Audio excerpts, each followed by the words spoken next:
ദൈവത്തിന് സ്തോത്രം. ദൈവത്തിന്റെ അതിപരിശുദ്ധമായ നാമം വാഴ്ത്തപ്പെടുമാറാകട്ടെ. ദൈവത്തിന്റെ വചനവുമായി നമുക്ക് വീണ്ടും ആയിരിക്കാൻ ദൈവം നമുക്ക് നൽകുന്ന ദൈവത്തിന്റെ വലിയ കൃപകൾക്കായി ദൈവത്തിന് സ്തോത്രം ചെയ്യാം. എഫെസ്യ ലേഖനം 2-ാം അധ്യായത്തിൽ നിന്നാണ് നാം പഠിച്ചുകൊണ്ടിരിക്കുന്നത്. 2-ാം അധ്യായത്തിന്റെ 8 വരെയുള്ള വാക്യങ്ങളായിരുന്നു നമ്മൾ കഴിഞ്ഞ ക്ലാസ്സിൽ പഠിച്ചത്. നമ്മൾ 2-ാം അധ്യായത്തിൽ കാണുന്നത് ക്രിസ്തുവിൽ നമുക്കുള്ള സ്ഥാനത്തെ കുറിച്ചാണ് പഠിക്കുന്നത്.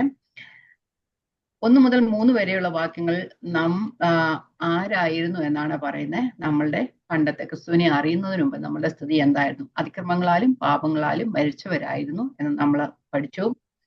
4-ാമത്തെ വാക്യത്തിൽ പറയുന്നുണ്ട്, ആ അതിക്രമങ്ങളാലും പാപങ്ങളാലും മരിച്ചവരായിരുന്നു നമ്മെ കരുണാസമ്പന്നനായ ദൈവം തന്റെ മഹാകരുണയാൽ നമ്മെ ജീവിപ്പിച്ചു, അല്ലെങ്കിൽ നമ്മെ ഉയർപ്പിച്ചു. 5, 6, 7 വാക്യങ്ങൾ നാം കാണുന്നത് ദൈവം നമ്മെ ക്രിസ്തുവിനോടുകൂടെ ജീവിപ്പിച്ചു, ക്രിസ്തുവിനോടുകൂടെ ഉയർപ്പിച്ചു, ക്രിസ്തുവിനോടുകൂടെ നമ്മെ സ്വർഗത്തിൽ ഇരുത്തിയിരിക്കുന്നു. 8-ാം വാക്യം നമ്മൾ കാണുന്നത് അതിനൊക്കെയും ദൈവം തന്നെയാണ് കാരണബോധൻ. അത് ദൈവം നമ്മോട് ചെയ്ത ദൈവത്തിന്റെ കൃപ ആണ്. കൃപയാൽ വിശ്വാസത്താൽ നാം രക്ഷയിലേക്ക് വന്നു. അത് ദൈവത്തിന്റെ ദാനം എന്നാണ് നമ്മൾ കഴിഞ്ഞ ക്ലാസ്സിൽ പഠിച്ചത്. ഞാൻ വിശ്വസിച്ചു അതുകൊണ്ട് ഞാൻ രക്ഷിക്കപ്പെട്ടു എന്ന് പറയാനായിട്ടൊക്കെയില്ല. വിശ്വാസത്തിന് 2 പാർട്ട് ഉണ്ടെന്ന് നാം പഠിച്ചു. ആദ്യത്തെ part the grace or power to believe. 2-ാമത്തെ part the act of believing. വിശ്വസിക്കാൻ നമുക്ക് ഒരു കൃപ വേണം എന്ന് പറഞ്ഞാല് നമ്മൾ എല്ലാവരും അതിക്രമങ്ങളാലും പാപങ്ങളാലും മരിച്ചവരായിരുന്നു. നമുക്കാർക്കും ആ മരിച്ചവർക്ക് ജീവിക്കാൻ കഴിയല്ല ഒരിക്കലും തന്നെത്താനല്ലേ. അപ്പൊ അങ്ങനെയാകുമ്പോൾ ഒരു പ്രതികരണ ശേഷി ഇല്ലാത്തവരായിരുന്നു നാം. ഈ ലോകത്തിന്റെ മോഹങ്ങളിലൂടെ ഒഴുകപ്പെട്ട് നടന്നവരായിരുന്നു. അതിനെതിരെ പ്രതികരിക്കാനായിട്ട് നമുക്ക് ഒരു ശക്തിയും നമ്മൾ ഇല്ലാതിരുന്നു. നമ്മൾ ഇങ്ങനെ തന്നെ അങ്ങ് പോയേനെ. പക്ഷേ ദൈവത്തിന്റെ കരുണയാൽ നമ്മോട് കൃപ തോന്നിയിട്ട് വിശ്വസിപ്പാൻ നമുക്ക് ആ പ്രാപ്തി തന്നു. ദൈവം നമ്മെ എന്താ പറയുക, തിരി കത്തിച്ചു നമ്മളിൽ, അല്ലെ? അപ്പൊ ആ പാട്ട് ദൈവമാണ് ചെയ്തത്. അപ്പം വിശ്വാസം നമ്മൾ വിശ്വസിച്ചു എങ്കിലും വിശ്വാസം ഉളവാകാൻ കാരണമാക്കി തീർന്നത് ദൈവം തന്നെയാണ്. അപ്പൊ ആ സുവിശേഷത്തോട് ദൈവം തന്റെ സുവിശേഷത്താൽ നമ്മെ വിളിച്ചു, തന്റെ പരിശുദ്ധാത്മാവിന്റെ ശക്തി നമ്മിൽ തന്ന് വിശ്വസിപ്പാൻ കാരണമായിരുന്നു. അപ്പൊ ആ വിശ്വസിക്കാൻ കാരണമായി തീർന്ന പ്രവൃത്തി നാം ചെയ്തു.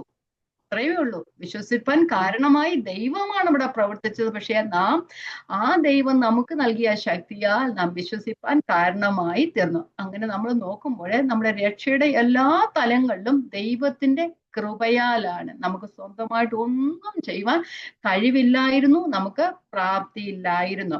അപ്പൊ നമ്മള് രക്ഷയ്ക്ക് ഒരു ചെറിയൊരു സിമ്പിൾ ആയിട്ടുള്ള ഡെഫിനിഷൻ പറയുവാണെങ്കിൽ, കൃപയാൽ വിശ്വാസത്താൽ ദൈവം നൽകുന്ന ദാനമാണ് രക്ഷ എന്ന് പറയുന്നത്. കൃപയാൽ വിശ്വാസത്താൽ ദൈവം നമുക്ക് നൽകുന്ന ദാനമാണ് രക്ഷ എന്ന് പറയുന്നത്. അതാണ് നമ്മൾ കഴിഞ്ഞ ക്ലാസ്സിൽ കണ്ടത്. കൃപയാലല്ലോ വിശ്വാസം മൂലം നിങ്ങൾ രക്ഷിക്കപ്പെട്ടിരിക്കുന്നത്, അതിനും നാം കാരണമല്ല, ദൈവത്തിന്റെ ദാനം അത്രേ ആകുന്നു. നമുക്കിന്ന് 9-ാമത്തെ വാക്യത്തിലേക്ക് 9-ാം വാക്യം. എഫെസ്യ ലേഖനം 2:9.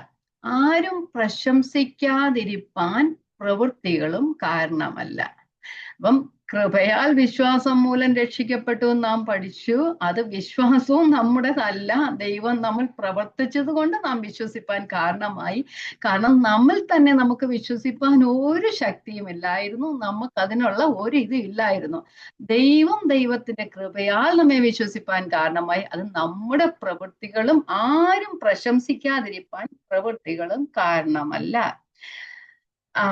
നമുക്കറിയാം, നമ്മുടെ ചുറ്റുപാടുകളിലൊക്കെ കാണുന്നത് എന്തൊക്കെയോ പ്രവൃത്തികളാൽ രക്ഷപ്പെടുവാൻ ആഗ്രഹിക്കുന്നവരാണ് എല്ലാവരും, അല്ലെ? ഭൂരിപക്ഷം പേരും. ക്രിസ്ത്യാനികൾ എന്ന് പറയുന്നവര് പോലും ആചാരങ്ങളാലും അനുഷ്ഠാനങ്ങളാലും രക്ഷ പ്രാപിക്കുമെന്ന വിശ്വാസത്താൽ പലതും ചെയ്തു പോകുന്നു. മറ്റുള്ളവരുടെ കാര്യം പറഞ്ഞിട്ട് കാര്യമല്ല, അവരത് തന്നെ ചെയ്യുന്നുണ്ട്. പക്ഷെ ക്രിസ്ത്യാനികൾ എന്ന പേർ പറയുന്നവർ പോലും ഓരോ കാര്യങ്ങൾ ചെയ്ത്, ചില കൂദാശകൾ ചെയ്ത്, കുറച്ച് നോമ്പുകൾ നോക്കി, കുറെ സൽപ്രവൃത്തികൾ ചെയ്ത് ആ രക്ഷ പ്രാപിക്കുമെന്ന മൂഢസ്വർഗത്തിലായിരിക്കുകയാണ് ചെയ്യുന്നത്. ഇവിടെ ദൈവത്തിന്റെ വചനം പറയുന്നു, ആരും പ്രശംസിപ്പാതിരിപ്പാൻ പ്രവൃത്തികളും കാരണമല്ല.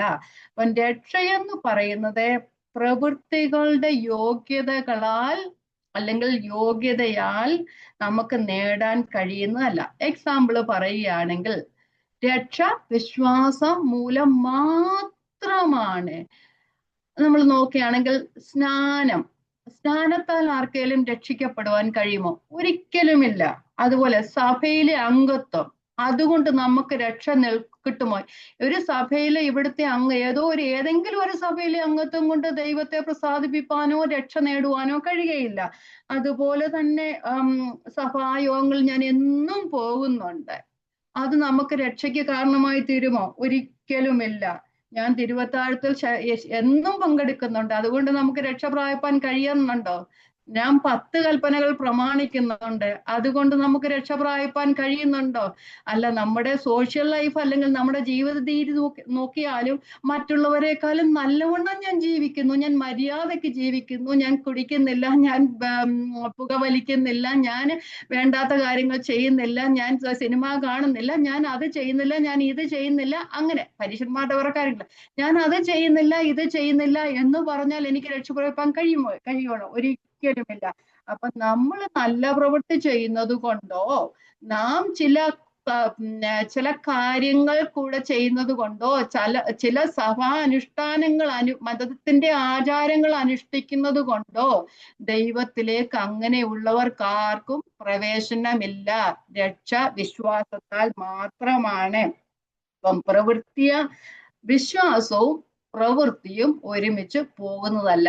അങ്ങനെയെങ്കിൽ ഒരാൾ രക്ഷിക്കപ്പെടുന്നത് വിശ്വാസത്താലും അവരുടെ പ്രവൃത്തിയാലും ആണെങ്കിൽ അത് വചനത്തിന് വിരുദ്ധമാണ്. വചനം എന്നാ പറയുന്നത്? കൃപയാലത്രേ നിങ്ങൾ വിശ്വാസം മൂലം രക്ഷിക്കപ്പെടുന്നത്. കൃപയാലാണ് രക്ഷ, വിശ്വാസത്താലാണ് രക്ഷ. പ്രവൃത്തി അതിനോട് കൂട്ടിക്കഴിക്കാനേ കൂടത്തില്ല. ചിലവര് സൽപ്രവൃത്തികൾക്കായിട്ട് നാം രക്ഷിക്കപ്പെട്ടിരിക്കുന്ന 10-ാം വാക്യത്തിലുണ്ട്. അപ്പൊ അങ്ങനെ പറയുമ്പോൾ ഞാൻ കുറെ സൽപ്രവൃത്തികൾ ചെയ്തത് കൊണ്ട് എനിക്ക് രക്ഷ പ്രാപിപ്പാൻ ഞാൻ ദൈവത്തെ പ്രസാദിപ്പിക്കാം എന്ന് പറയുന്നുണ്ട്. പക്ഷെ അതൊന്നും നമ്മുടെ രക്ഷയ്ക്ക് കാരണമല്ല. നാം ദൈവവചനം പഠിക്കുന്നവരും വിശ്വസിക്കുന്നവരാണ്. ദൈവവചനത്തിൽ എന്ത് എഴുതിയിരിക്കുന്നു അത് നമ്മൾ കണ്ണുമടച്ച് വിശ്വസിച്ചേ മതിയാകത്തുള്ളൂ. കാരണം ആകാശവും ഭൂമിയും ഒഴിഞ്ഞു പോയാലും ദൈവത്തിന്റെ വചനങ്ങൾക്ക് മാറ്റമില്ല എന്ന് ദൈവം പറഞ്ഞിട്ടുണ്ട്. അപ്പൊ അങ്ങനെ പറയുമ്പോൾ ഇതെന്താ അങ്ങനെയെന്ന് ചോദിച്ചു കഴിഞ്ഞാൽ നാം അത് കോണ്ടെക്സ്റ്റ് പഠിക്കാത്തത് കൊണ്ട് മാത്രമാണ്. മേളിലെയും താഴെയിലെയും വാക്യങ്ങൾ വിട്ട് കളഞ്ഞിട്ട് ആ വാക്യം മാത്രം എടുത്ത് അതിൽ നിന്ന് നാം അർത്ഥം മനസ്സിലാക്കാൻ ശ്രമിച്ചാൽ നാം മൂഢന്മാരുടെ കൂട്ടത്തിലായി തന്നെ പോകും. അതുകൊണ്ട് ദൈവവചനം വായിക്കുമ്പോൾ അതിന്റെ കോണ്ടെക്സ്റ്റ് എടുത്ത് മനസ്സിലാക്കിയാണെങ്കിൽ നമുക്ക് ഇങ്ങനെയുള്ള ബുദ്ധിമുട്ടുകളൊന്നും വരാറില്ല. നമുക്കറിയാം, ഗലാത്യ ലേഖനം നാം പഠിച്ചവരാണ്. അവിടെ പറയുന്നുണ്ട് പൗലോസ്, രക്ഷയ്ക്ക് പ്രവൃത്തികൾ കാരണമല്ല. ഏതെങ്കിലും പ്രവൃത്തിയാൽ ഞാൻ രക്ഷിക്കപ്പെട്ടു എങ്കിൽ, അല്ലെങ്കിൽ ഞാൻ രക്ഷ പ്രാപിക്കും എങ്കിൽ, എനിക്ക് വേണ്ടി ക്രിസ്തു ക്രൂശിൽ മരിച്ചത് വെറുതെ ആയല്ലോ. അപ്പൊ നമ്മൾക്ക് ഏതെങ്കിലും പ്രവൃത്തിയാൽ നമുക്ക് രക്ഷ കിട്ടുമെങ്കിൽ ദൈവത്തിന് പിന്നെ കർത്താവിനെ ഭൂമിയിലേക്ക് അയക്കേണ്ട കാര്യമില്ല. ഒരു പാപിയെ രക്ഷിക്കാൻ വേണ്ടി വേറെ ഏതെങ്കിലും മാർഗം ഇല്ലാതിരുന്നത് കൊണ്ടാണ് തന്റെ ഏകജാതനായ പുത്രനെ ഈ ലോകത്തിലേക്ക് അയച്ച് നമുക്ക് വേണ്ടി യാഗമായി തീർന്നത്. അതുകൊണ്ട് രക്ഷ പ്രാപിക്കാൻ ഒരേ ഒരു മാർഗമേ ഉള്ളൂ, വിശ്വാസത്താൽ, കൃപയാൽ മാത്രം. ഗലാത്യ ലേഖനം 2:21. ഞാൻ ദൈവത്തിന്റെ കൃപ വ്യക്തമാക്കുന്നില്ല. ന്യായപ്രമാണത്താൽ നീതി വരുന്നു എങ്കിൽ ക്രിസ്തു മരിച്ചത് വെറുതെയല്ലോ. ഇപ്പൊ നിങ്ങൾ പരിച്ഛേദന ഏറ്റത് കൊണ്ടോ, നിങ്ങൾ സിനഗോഗിൽ പോയത് കൊണ്ടോ, നിങ്ങൾ കുറെ ആചാരക്രമങ്ങൾ ചെയ്തത് കൊണ്ടോ നിങ്ങൾ രക്ഷ പ്രാപിക്കും അല്ലെങ്കിൽ നിങ്ങൾക്ക് നീതി വരുന്നു എങ്കിൽ ക്രിസ്തു മരിച്ചത് വെറുതെയല്ലേ? അത് തന്നെയാണ് യഹൂദന്മാരോട് ചോദിച്ചതുപോലെ ഇപ്പോൾ നമ്മളോടും ദൈവവചനം ഇങ്ങനെയാണ് ചോദിക്കുന്നത്. നിങ്ങളുടെ കുറെ പ്രവൃത്തികളാൽ നിങ്ങൾക്ക് രക്ഷ പ്രാപിപ്പാൻ കഴിയുമായിരുന്നു എങ്കിൽ ക്രിസ്തു മരിച്ചത് വെറുതെയല്ല. നമുക്ക് യെശയ്യാവിന്റെ പുസ്തകം 42-ാമത്തെ അധ്യായം 8-ാം വാക്യം, അവിടെ ഇങ്ങനെ പറയുന്നുണ്ട്, ദൈവം പറയുന്നുണ്ട്, ഞാൻ എൻ്റെ മഹത്വം മറ്റൊരുത്തനും വിട്ടു കൊടുക്കുകയില്ല എന്ന് പറഞ്ഞു. അത് അവിടെ വിഗ്രഹങ്ങളെ കുറിച്ച്, വിഗ്രഹാരാധനയൊക്കെ കുറിച്ച് പറയുന്നിടത്താണ്. എങ്കിൽ തന്നെയും ദൈവം, ഞാൻ പറഞ്ഞു വരുമ്പോൾ മനസ്സിലാവും, ദൈവം തന്റെ മഹത്വം ആർക്കും വിട്ടുകൊടുക്കുന്നില്ല. ഇപ്പം ഞാൻ ഇങ്ങനെ പറയുകയാണ്, എന്റെ വിശ്വാസവും എന്റെ പ്രവൃത്തികളും രക്ഷയ്ക്ക് കാരണമാകും എങ്കിൽ, അങ്ങനെയെങ്കിൽ രക്ഷയ്ക്ക് രണ്ട് രക്ഷിതാക്കൾ ഉണ്ടാകുക എന്ന് വരും അല്ലേ? നമ്മുടെ പ്രവൃത്തികളും ക്രിസ്തുവിലുള്ള വിശ്വാസവും ആണെങ്കിൽ രക്ഷയ്ക്ക് രണ്ട് രക്ഷിതാക്കൾ ഉണ്ടാകുന്നു വരും. ഒന്ന് യേശുവും, രണ്ട് പാപിയും. അപ്പം നമ്മളും ദൈവവും അങ്ങനെ രക്ഷയ്ക്ക് ഒരേ ഒരു രക്ഷകൻ മാത്രമേ ഉള്ളൂ. അപ്പം അങ്ങനെയാണെങ്കിൽ ഇപ്പം രക്ഷയ്ക്ക് ആധാരമായി രണ്ടുപേരുണ്ട്. ഒന്ന് ഞാന്, ഒന്ന് ക്രിസ്തു ആണെങ്കിൽ, അപ്പം ക്രിസ്തുവിനാണോ മഹത്വം, നമുക്കാണോ മഹത്വം? അല്ലേ? എന്റെ ഏതെങ്കിലും പ്രവൃത്തികൾ കൊണ്ടാണ് രക്ഷ പ്രാപിക്കുന്നു എങ്കിൽ ദൈവത്തിന്റെ നാമോട് മഹത്വപ്പെടുന്നില്ല, ഞാനാണ് അവിടെ പ്രശംസിക്കപ്പെടുന്നത്. അതുകൊണ്ട് ദൈവം തന്റെ മഹത്വം മറ്റൊരാളുമായി പങ്കുവെക്കുന്നില്ല. അപ്പം എനിക്ക് എന്റെ പ്രവൃത്തിയാൽ രക്ഷ പ്രാപിക്കാൻ കഴിയുമെങ്കിൽ ക്രിസ്തുവിന്റെ ആവശ്യം അവിടെ ഇല്ലല്ലോ. അപ്പൊ രണ്ടുപേർ ഒരിക്കലും വേണ്ട. ദൈവത്തെ സഹായിക്കാൻ ആരും വേണ്ടല്ലോ. നമ്മളൊക്കെ വിചാരിക്കും നമുക്ക് കുറെ കാര്യങ്ങൾ ദൈവത്തെ സഹായിക്കാൻ കഴിയുമെന്നല്ലേ. ദൈവത്തെ നമുക്ക് ഒരു വിധത്തിലും സഹായിക്കാൻ കഴിയത്തില്ല. നമ്മളുടെ ആ ഒരു ചിന്താഗതിയാണ് അങ്ങനെയെങ്കിൽ. അപ്പം അങ്ങനെയെങ്കിൽ ആരെങ്കിലും അവരുടെ പ്രവൃത്തികളാലാണ് അല്ലെങ്കിൽ അവരുടെ ഏതെങ്കിലും വിശ്വാസത്താലാണ് രക്ഷിക്കപ്പെടുന്നതെങ്കിൽ ദൈവം അവരോട് കടംപെട്ടിരിക്കും അല്ലേ? അത് അത്യാവശ്യമുള്ള കാര്യമല്ല. ദൈവം ആരോടും കടം പെട്ടിരിക്കുന്നില്ല. നമ്മള് റോമാലേഖനത്തിൽ വായിക്കുന്നുണ്ട്, സകലവും അവനിൽ നിന്നും അവനാലും അവങ്കലേക്കുമാകുന്നു, അവൻ എന്നേക്കും മഹത്വം. ആമേൻ. നമുക്ക് റോമാലേഖനം 11-ാം അധ്യായം 35, 36 വാക്യങ്ങൾ വായിക്കാം. എനിക്കറിയാം ഇത് മനസ്സിലാക്കാൻ നല്ല ബുദ്ധിമുട്ട്, മനസ്സിലാക്കിയാലും അക്സെപ്റ്റ് ചെയ്യാനും ബുദ്ധിമുട്ടുള്ള കാര്യമാണ് ഇതെല്ലാം. കാരണം നമ്മളൊക്കെ പഠിച്ചു വെച്ചിരിക്കുന്നത്, നമ്മൾ പിന്നെ അറിയാവുന്നവരാണ്ട് പ്രശ്നമില്ല, പഠിച്ചു വെച്ചിരിക്കുന്നത് മാറ്റിക്കളയാൻ ഇച്ചിരി ബുദ്ധിമുട്ടാണ്. ഓക്കെ, റോമാലേഖനം 11, 35, 36. അവന് മന്ത്രിയായിരുന്നവനാർ ദൈവത്തിന്, അവന് വല്ലതും മുമ്പേ കൊടുത്തിട്ട് പ്രതിഫലം വാങ്ങുന്നവനാർ, സകലവും അവനിൽ നിന്നും അവനാലും അവങ്കലേക്കും ആകുന്നുവല്ലോ, അവന് എന്നേക്കും മഹത്വം. ആമേൻ. ഈ കാര്യം നോക്കുമ്പം നമ്മളൊക്കെ ദൈവത്തിന് എന്തെങ്കിലുമൊക്കെ കൊടുക്കുന്നതൊക്കെ വെച്ച് കഴിഞ്ഞാൽ നമ്മളെല്ലാം വലിയ കാര്യങ്ങൾ ചെയ്യുന്നെന്നാ. അപ്പൊ ഇവിടെ പറയുന്നു, അവന് മന്ത്രിയായിരുന്നവനാ, അവന് വല്ല മുമ്പേ കൊടുത്തിട്ട് പ്രതിഫലം വാങ്ങുന്നവന്. അതിലൊക്കെയും പഴയ നിയമകാലത്ത് ജനിച്ച ദാവീദായിരുന്നു നമ്മളെക്കാളൊക്കെ ശ്രേഷ്ഠൻ എന്ന് പറയുന്ന. ദാവീദ് പറഞ്ഞ, കർത്താവേ ഞാൻ നിന്നിൽ നിന്ന് വാങ്ങിച്ച് നിനക്ക് തന്നെ തിരിച്ചു തരുന്നു എന്ന് പറയുന്നുണ്ടല്ലേ. അത്രത്തോളം ഗൗരവവും നമുക്ക് പ്രാപിച്ചിട്ടില്ല. നമ്മൾ അങ്ങനെയൊക്കെ ആയിത്തീരുന്നു. അതുകൊണ്ടാണ് 90-ാം സങ്കീർത്തനത്തില് മോശ പറയുന്നുണ്ട്, കർത്താവെ ഞങ്ങൾ ജ്ഞാനമുള്ള ഒരു ഹൃദയം പ്രാപിപ്പാൻ ഞങ്ങളുടെ നാളുകളെ എണ്ണുവാൻ ഞങ്ങളെ ഉപദേശിക്കണമേ എന്ന്. പഴയ നിയമത്തെ ഭക്തന്മാരൊക്കെ അങ്ങനെയാണ് പ്രാർത്ഥിച്ചതും വിശ്വസിച്ചതും ഒക്കെ. ഞങ്ങൾ ജ്ഞാനമുള്ള ഒരു ഹൃദയം പ്രാപിപ്പാൻ ഞങ്ങളുടെ നാളുകളെ എണ്ണുവാൻ ഞങ്ങളെ ഉപദേശിക്കണമേ എന്ന്. അപ്പൊ നമ്മളും അങ്ങനെയൊക്കെ പറയേണ്ടി വരും. അപ്പൊ ഇവിടെ നമ്മൾ കണ്ടത് രക്ഷയ്ക്ക് ഒരു പ്രവൃത്തികളും കാരണമല്ല. അങ്ങനെ നമ്മളുടെ പ്രവൃത്തികൾ രക്ഷയ്ക്ക് കാരണമാകൂ എങ്കിൽ ക്രിസ്തു മരിച്ചത് വെറുതെ ആയിപ്പോയി. അപ്പം രക്ഷയുടെ കാര്യത്തിൽ ദൈവത്തിന് ആരുമെങ്കിലുമായും എന്തെങ്കിലും ഷെയർ പങ്കുവെക്കേണ്ടതായി വരുമായിരുന്നു. അങ്ങനെ ഒരു ആവശ്യമില്ല. ദൈവത്തിന് ആരുടെയും സഹായം ആവശ്യമില്ല. നമുക്ക് കുറച്ച് വാക്യങ്ങൾ മുമ്പോട്ട് വായിച്ചു പോകാം. റോമാലേഖനം 9-ാം അധ്യായം 11 മുതൽ 16 വരെയുള്ള വാക്യങ്ങൾ. ദൈവത്തിന്റെ തിരഞ്ഞെടുപ്പിനെ കുറിച്ച് നമ്മൾ പലപ്പോഴും പഠിച്ചിട്ടുള്ളതാണ്. ഇത് രക്ഷയുടെ കാര്യത്തിലല്ലെങ്കിലും ദൈവിക തിരഞ്ഞെടുപ്പിനെ കുറിച്ച് നമ്മൾ വായിക്കുമ്പോഴും പഠിക്കുമ്പോഴും മനസ്സിലാകുന്നതാണ്. കുട്ടികൾ ജനിക്കുകയോ ഗുണമാകട്ടെ ദോഷമാകട്ടെ ഒന്നും പ്രവർത്തിക്കുകയോ ചെയ്യും മുമ്പേ തിരഞ്ഞെടുപ്പിൻ പ്രകാരമുള്ള ദൈവനിർണയം പ്രവൃത്തികൾ നിമിത്തമല്ല, വിളിച്ചവന്റെ ഇഷ്ടം നിമിത്തം തന്നെ വരേണ്ടതിന് മൂത്തവൻ ഇളയവനെ സേവിക്കുമെന്ന് അവളോട് അരുളി ചെയ്തു. ഞാൻ യാക്കോബിനെ സ്നേഹിച്ചു ഏശാവിനെ ദ്വേഷിച്ചിരിക്കുന്നു എന്ന് എഴുതിയിരിക്കുന്നുവല്ലോ. ആകയാൽ നാം എന്തു പറയണ്ടോ? ദൈവത്തിന്റെ പക്കൽ അനീതി ഉണ്ടോ? ഒരു നാളുമില്ല. എനിക്ക് കരുണ തോന്നണം എന്നുള്ളവനോട് കരുണ തോന്നുകയും എനിക്ക് കനിവ് തോന്നണം എന്നുള്ളവനോട് കനിവ് തോന്നുകയും ചെയ്യും എന്ന് അവൻ മോശയോട് അരുളി ചെയ്തു. നോക്കുമ്പോൾ ആ കുട്ടികൾ ജനിക്കുകയോ ഗുണമാകട്ടെ ദോഷമാവട്ടെ പ്രവർത്തിക്കുകയോ ചെയ്യുന്നു, അത് ആ ദൈവിക തിരഞ്ഞെടുപ്പിന്റെ കാര്യത്തെക്കുറിച്ചാണ് പറയുന്നത്. ഈ തിരഞ്ഞെടുപ്പ് രക്ഷയ്ക്കായിട്ടല്ല എങ്കിലും ദൈവം തന്റെ വാഗ്ദത്ത നിവർത്തിക്കായി തന്റെ പുത്രനെ ഈ ലോകത്തിലേക്ക് അയക്കാൻ, അല്ലെങ്കിൽ ഈ ലോകത്തിന്റെ പാപ പരിഹാരത്തിന് വേണ്ടി അയക്കാൻ തീരുമാനിച്ചപ്പോൾ ആ പദ്ധതിയുടെ ഭാഗമായ ഒരു തിരഞ്ഞെടുപ്പിനെ കുറിച്ചാണ് പറയുന്നത്. അപ്പൊ ഒരു ജാതിയിൽ നിന്ന് ദൈവം അബ്രഹാമിനെ തിരഞ്ഞെടുക്കുന്നു, അബ്രഹാമിൽ നിന്ന് ഇസഹാക്കിനെ തിരഞ്ഞെടുക്കുന്നു, ഇസഹാക്കിൽ നിന്ന് യാക്കോബിനെ തിരഞ്ഞെടുക്കുന്നു, യാക്കോബിൽ നിന്ന് ആ യഹൂദയെ തിരഞ്ഞെടുക്കുന്നു, പിന്നെ യേശുവിന്റെ പിതാവായ യോസഫിനെ തിരഞ്ഞെടുക്കുന്നു. അങ്ങനെ ഓരോരുത്തരെ തിരഞ്ഞെടുത്തു. അപ്പൊ അവരാരെങ്കിലും എന്തെങ്കിലും ചെയ്തത് കൊണ്ടോ ആരെങ്കിലും എന്തെങ്കിലും അവരുടെ ഗുണവിശേഷങ്ങളോ ഉണ്ടായത് കൊണ്ടല്ല, അത് ദൈവിക വാഗ്ദത്തമായിരുന്നു. നാം അങ്ങനെ നോക്കുമ്പോൾ അത് തെരഞ്ഞെടുപ്പിനെ കുറിച്ചുള്ള കാര്യമാണെങ്കിൽ തന്നെയും രക്ഷയുടെ കാര്യത്തിലും ദൈവത്തിന് ആരുടെയും ആവശ്യമില്ല. ദൈവം തനിക്ക് ഇഷ്ടമുള്ളത് ചെയ്യുന്നു. തനിക്ക് മനസ്സ് തോന്നണം എന്നുള്ളവനോട് മനസ്സ് തോന്നുകയും തനിക്ക് കരുണ തോന്നണം എനിക്ക് കരുണ തോന്നണം എന്നുള്ളവനോട് എനിക്ക് കരുണ തോന്നുകയും തനിക്ക് കനിവ് തോന്നണം എന്നുള്ളവനോട് അവന് കനിവ് തോന്നുകയും ചെയ്യുന്നു. അപ്പൊ ഇവിടെയും രക്ഷയുടെ കാര്യത്തിലും അങ്ങനെയാണ്. നാം ദൈവം വിശ്വസിപ്പാനായിട്ട് കൃപ നമുക്ക് നൽകുന്നു, നാം വിശ്വസിക്കുന്നു. അത് നമ്മുടെ പ്രവൃത്തികൾ ഒട്ടും കാരണമല്ല. നാം സകലത്തിലും ദൈവത്തോട് കടംപെട്ടിരിക്കുന്നു. ദൈവം നമ്മോട് ഒന്നിലും കടംപെട്ടിരിക്കുന്നതേ ഇല്ല. നമ്മൾ പറയുകയാണ് നാം ദൈവം നമ്മോട് കടംപെട്ടിരിക്കുന്നു എന്ന് പറഞ്ഞു കഴിഞ്ഞാൽ ദൈവത്തിന് നമ്മുടെ ആവശ്യമില്ല. നമ്മൾ ദൈവം നമ്മെ ഉപയോഗിക്കുന്ന കാര്യങ്ങൾ നാം റിജക്റ്റ് ചെയ്യുകയാണെങ്കിൽ നമ്മളുടെ പ്രതിഫലം മാറിപ്പോകുന്നതല്ലാതെ ദൈവം അതിനു വേണ്ടി വേറൊരാളെ ഉപയോഗിക്കുമെന്ന് മാത്രമേ ഉള്ളൂ. ദൈവത്തിന് നമ്മളുടേതായ ഒരു ആവശ്യമില്ല. നമ്മൾക്ക് പകരം ദൈവം വേറെ ആളെ ഉപയോഗിക്കും. ഈ കോണ്ടാക്സിൽ ഉൾപ്പെട്ടതല്ല എങ്കിലും നമുക്ക് മുമ്പോട്ട് പോകാം.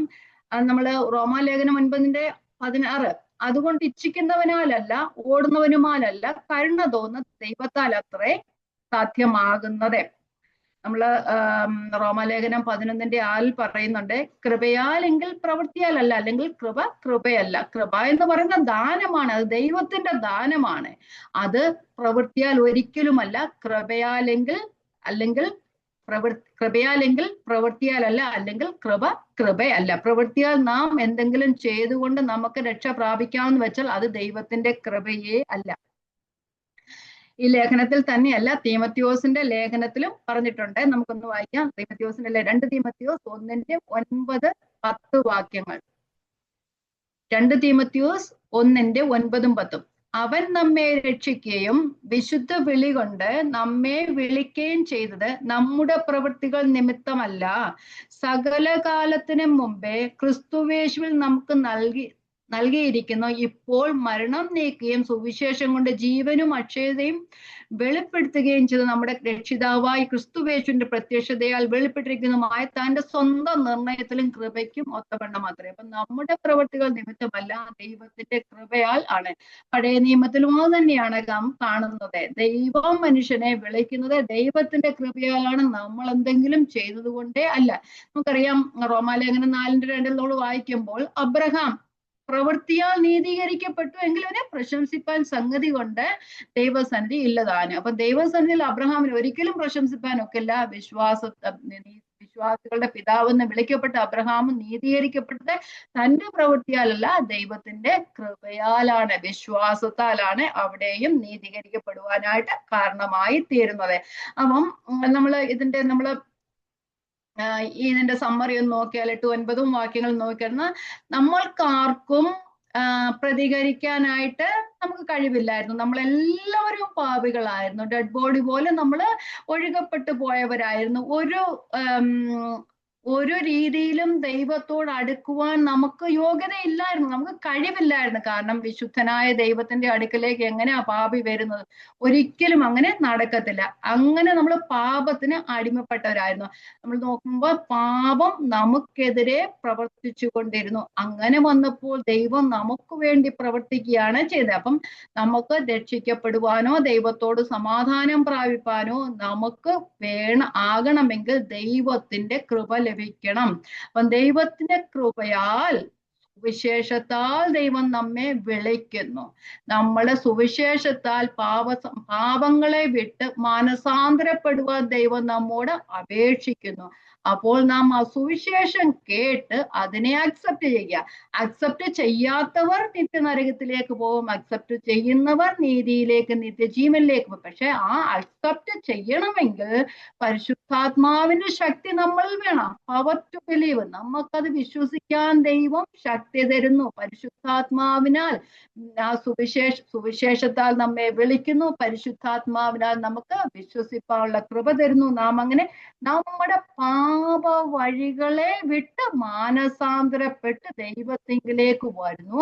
അങ്ങനെയാവുമ്പോൾ നമുക്കൊരു നേരത്തെ ഒരു രക്ഷിതാവ് ഉണ്ടായിരുന്നു. നമുക്കൊരു രക്ഷിതാവ് ഉണ്ടായിരുന്നു. അത് ലോകത്തിന്റെ പിശാചായിരുന്നു. അതിൽ നിന്ന്, അടിമത്തിൽ നിന്ന് വിട്ട് നമുക്ക് പുതിയൊരു രക്ഷിതാവ് വന്നു. നമുക്കൊരു ന്യൂ ക്രിയേറ്റർ ആയി തീർന്നു. അപ്പൊ നമുക്ക് കർത്താവ് വന്ന്, നമുക്ക് ക്രിസ്തുവാണ് നമ്മുടെ സേവിയർ ആയിട്ട് വന്ന് നമ്മെ രക്ഷിച്ചത്. അപ്പൊ അങ്ങനെ പാപ വഴികളെ വിട്ട് ദൈവത്തിങ്കലേക്ക് വരുവാൻ ആ തീരുമാനമെടുത്തവരിൽ പരിശുദ്ധാത്മാവ് വന്ന് ആവസിച്ച് അവരിൽ നിന്നും വസിച്ചു കൊണ്ടേയിരിക്കും. അപ്പൊ നാം ദൈവത്തിന്റെ ക്ഷണം കേട്ട് പരിശുദ്ധാത്മാവിന്റെ ശക്തിയാൽ പാപ വഴികളെ വിട്ട് മാനസാന്തരപ്പെട്ട് ദൈവത്തിന് നമുക്കൊരു പുതിയ രക്ഷകനെ കിട്ടുകയും ആ രക്ഷകൻ നമ്മളെ കിട്ടുന്നത് മൂലം പരിശുദ്ധാത്മാവ് നമ്മിൽ വന്ന് ആവസിക്കുകയും നമ്മോടുകൂടെ എന്നും വസിച്ച് ദൈവത്തിന്റെ കൃപയാൽ എന്നും ദൈവത്തിന്റെ വഴികളിലേക്ക് നമ്മെ നടത്തുകയും ചെയ്യുന്നു. അപ്പൊ ആ നമ്മുടെ രക്ഷയുടെ ആദ്യ സമയം മുതൽ അവസാന സമയം നാം ഈ ലോകത്തു നിന്നും പോകുന്നതുവരെയും ദൈവത്തിന്റെ കൃപയാൽ നമ്മെ നടത്തിക്കൊണ്ടേയിരിക്കും. നാം രക്ഷ പ്രാപിക്കുമ്പോൾ ദൈവത്തിങ്കിലേക്ക് വരുന്ന പരിശുദ്ധാത്മാവ് നമ്മിൽ വസിക്കും.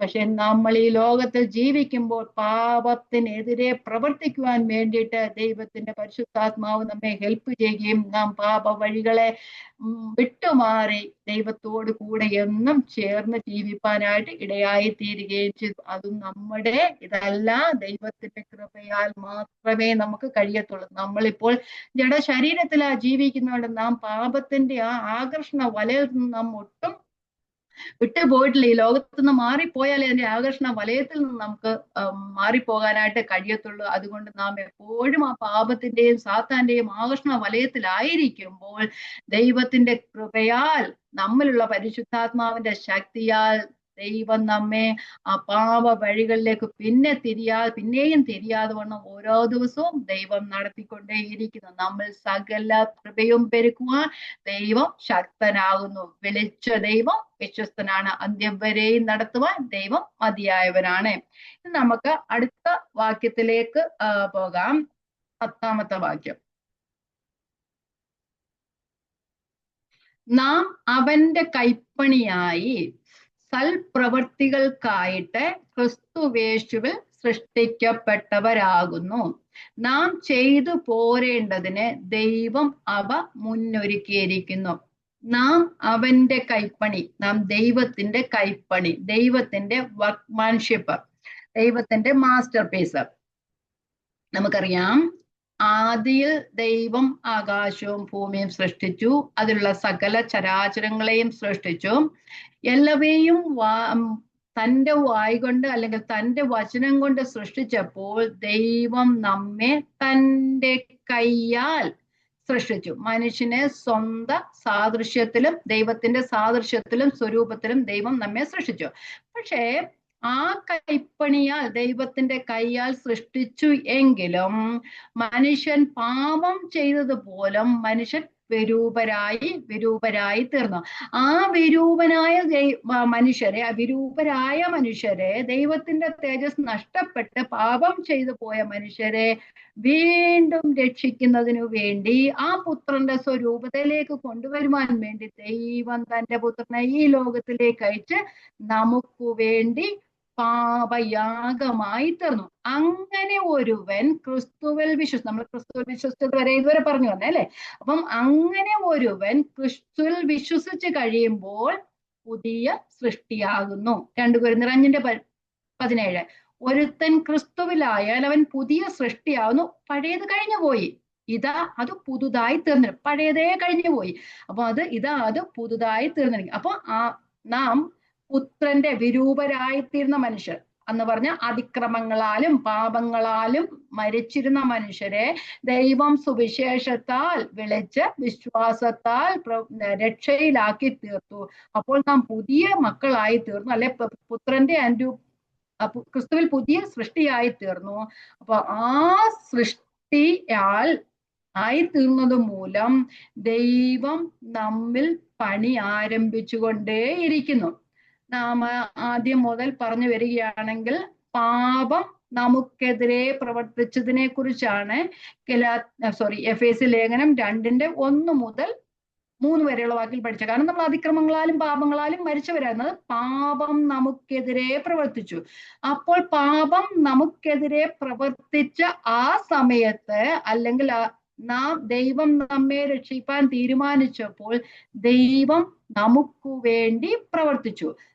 ദൈവം നമുക്ക് വേണ്ടി പ്രവർത്തിച്ച കാര്യങ്ങളാണ് നാം 1-ാം അധ്യായത്തിൽ പഠിച്ചത്.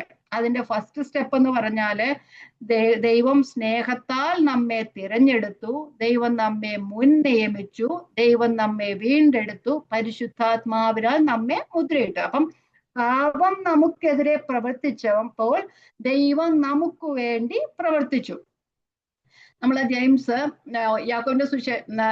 യാക്കോബിന്റെ ലേഖനം 1:18 ഇങ്ങനെ പറയുന്നുണ്ട്, നാം അവന്റെ സൃഷ്ടികളിൽ ഒരുവിധം ആദ്യ ഫലമാകേണ്ടതിന് അവൻ തന്റെ ഇഷ്ടം ഹേതുവായി സത്യത്തിന്റെ വചനത്താൽ നമ്മെ വീണ്ടും ജനിപ്പിച്ചു. അവൻ ദൈവം സത്യത്തിന്റെ വചനത്താൽ നമ്മെ വീണ്ടും ജനിപ്പിച്ചു. അപ്പം പാപം നമുക്കെതിരെ പ്രവർത്തിച്ചു, അപ്പോൾ ദൈവം നമുക്ക് വേണ്ടി പ്രവർത്തിച്ചു, നമ്മെ വീണ്ടും ജനിപ്പിച്ചു. ദൈവം നമ്മെ വീണ്ടും ജനിപ്പിച്ചു കഴിഞ്ഞപ്പോൾ ദൈവം നമ്മിൽ കൂടി പ്രവർത്തിച്ചു കൊണ്ടേയിരിക്കുന്നു, അല്ലെ? നമ്മിൽ പ്രവർത്തിച്ചു കൊണ്ടേയിരിക്കുന്നു. അപ്പം ദൈവം നമുക്ക് വേണ്ടി പ്രവർത്തിച്ചു, ദൈവം ഇപ്പോൾ നമ്മിൽ പ്രവർത്തിച്ചു കൊണ്ടേയിരിക്കുന്നു. അപ്പം കൈപ്പണിയാണ് നാം. ദൈവം നമ്മെ പണിത് വരികയാണ് ചെയ്യുന്നത്. ഞാൻ മൊത്തം പറഞ്ഞു കഴിയുമ്പോൾ കുറച്ച് കാര്യങ്ങളൊക്കെ നമുക്ക് മനസ്സിലാകാം. അപ്പം നമ്മള് ഫിലിപ്പി ലേഖനം 2:13 നമ്മളൊന്ന് വായിച്ചു കഴിഞ്ഞാല് അവിടെ പറയുന്നുണ്ട്, ഫിലിപ്പിയർ 2:13 ഇച്ഛിക്ക എന്നതും പ്രവർത്തിക്ക എന്നതും നിങ്ങളിൽ ദൈവമല്ലോ തിരുവള്ളം ഉണ്ടായിട്ട് പ്രവർത്തിക്കുന്നത്. അവിടെ പറയുന്നുണ്ട് രക്ഷയ്ക്കായി പ്രവർത്തിപ്പീൻ. അപ്പം രക്ഷ പ്രവൃത്തിപഥത്തിൽ കാണിക്കണമെന്നാണ് അവിടെ പറയുന്നത്. ദൈവം നമ്മൾ പ്രവർത്തിച്ചുകൊണ്ടേ ഇരിക്കുകയാണ് ചെയ്യുന്നത്. സൽപ്രവർത്തികൾ വേണ്ടി നമ്മെ മെനഞ്ഞുകൊണ്ടേ ഇരിക്കുകയാണ് ചെയ്യുന്നത്. നമ്മള് 2:14-15 വായിക്കുമ്പോൾ ഫിലിപ്പി ലേഖനം, ദൈവം നമ്മൾ പ്രവർത്തിച്ചു കൊണ്ടിരിക്കുമ്പോൾ നമ്മിൽ അത് വെളിപ്പെട്ടു വരും. വീണ്ടും ജനിച്ച ഓരോ മനുഷ്യരിലും ഓരോ ദൈവ പൈതലും ദൈവം പ്രവർത്തിച്ചു കൊണ്ടിരിക്കുമ്പോൾ ആ പ്രവൃത്തിയുടെ ഫലം നമ്മിൽ വെളിപ്പെടും. വായിക്കാം 2:14 വക്രതയും കോട്ടവുമുള്ള തലമുറയുടെ നടുവിൽ നിങ്ങൾ അനിന്യരും പരമാർത്ഥികളും ദൈവത്തിന്റെ നിഷ്കളങ്ക മക്കളും ആകേണ്ടതിന് എല്ലാ പിറുപിറുപ്പും വാദവും കൂടാ ചെയ്യും. എന്ന് പറഞ്ഞാൽ ഈ വക്രതയും കോട്ടവുമുള്ള തലമുറയുടെ നടുവിൽ നമ്മൾ അനിന്യരും പരമാർത്ഥികളും ദൈവത്തിന്റെ നിഷ്കളങ്ക മക്കളും ആയി ജീവിപ്പാൻ ദൈവം നമ്മിൽ പണിതുകൊണ്ടേയിരിക്കുന്നു. 15-ാം വാക്യം, അവരുടെ ഇടയിൽ വക്രതയും കോട്ടയുമുള്ള തലമുറയുടെ നടുവിൽ നിങ്ങൾ ജീവന്റെ വചനം പ്രമാണിച്ചുകൊണ്ട് ലോകത്തിൽ ജ്യോതിസുകളെ പോലെ പ്രകാശിക്കുന്നു. അപ്പൊ നാം ആ വക്രതയും കോട്ടവുമുള്ള തലമുറയുടെ നടുവിൽ, നമ്മളും അങ്ങനെ ആയിരുന്നു.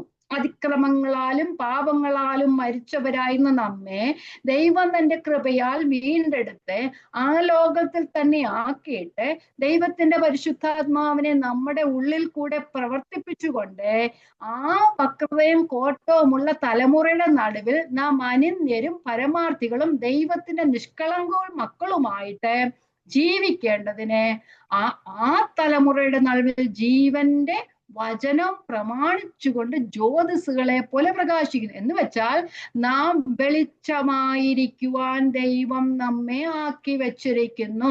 നാം ഇരുളായിരുന്നു ഒരു കാലത്ത്. വെളിച്ചമായ ദൈവം നമ്മെ തന്റെ വെളിച്ചത്തിലാക്കി.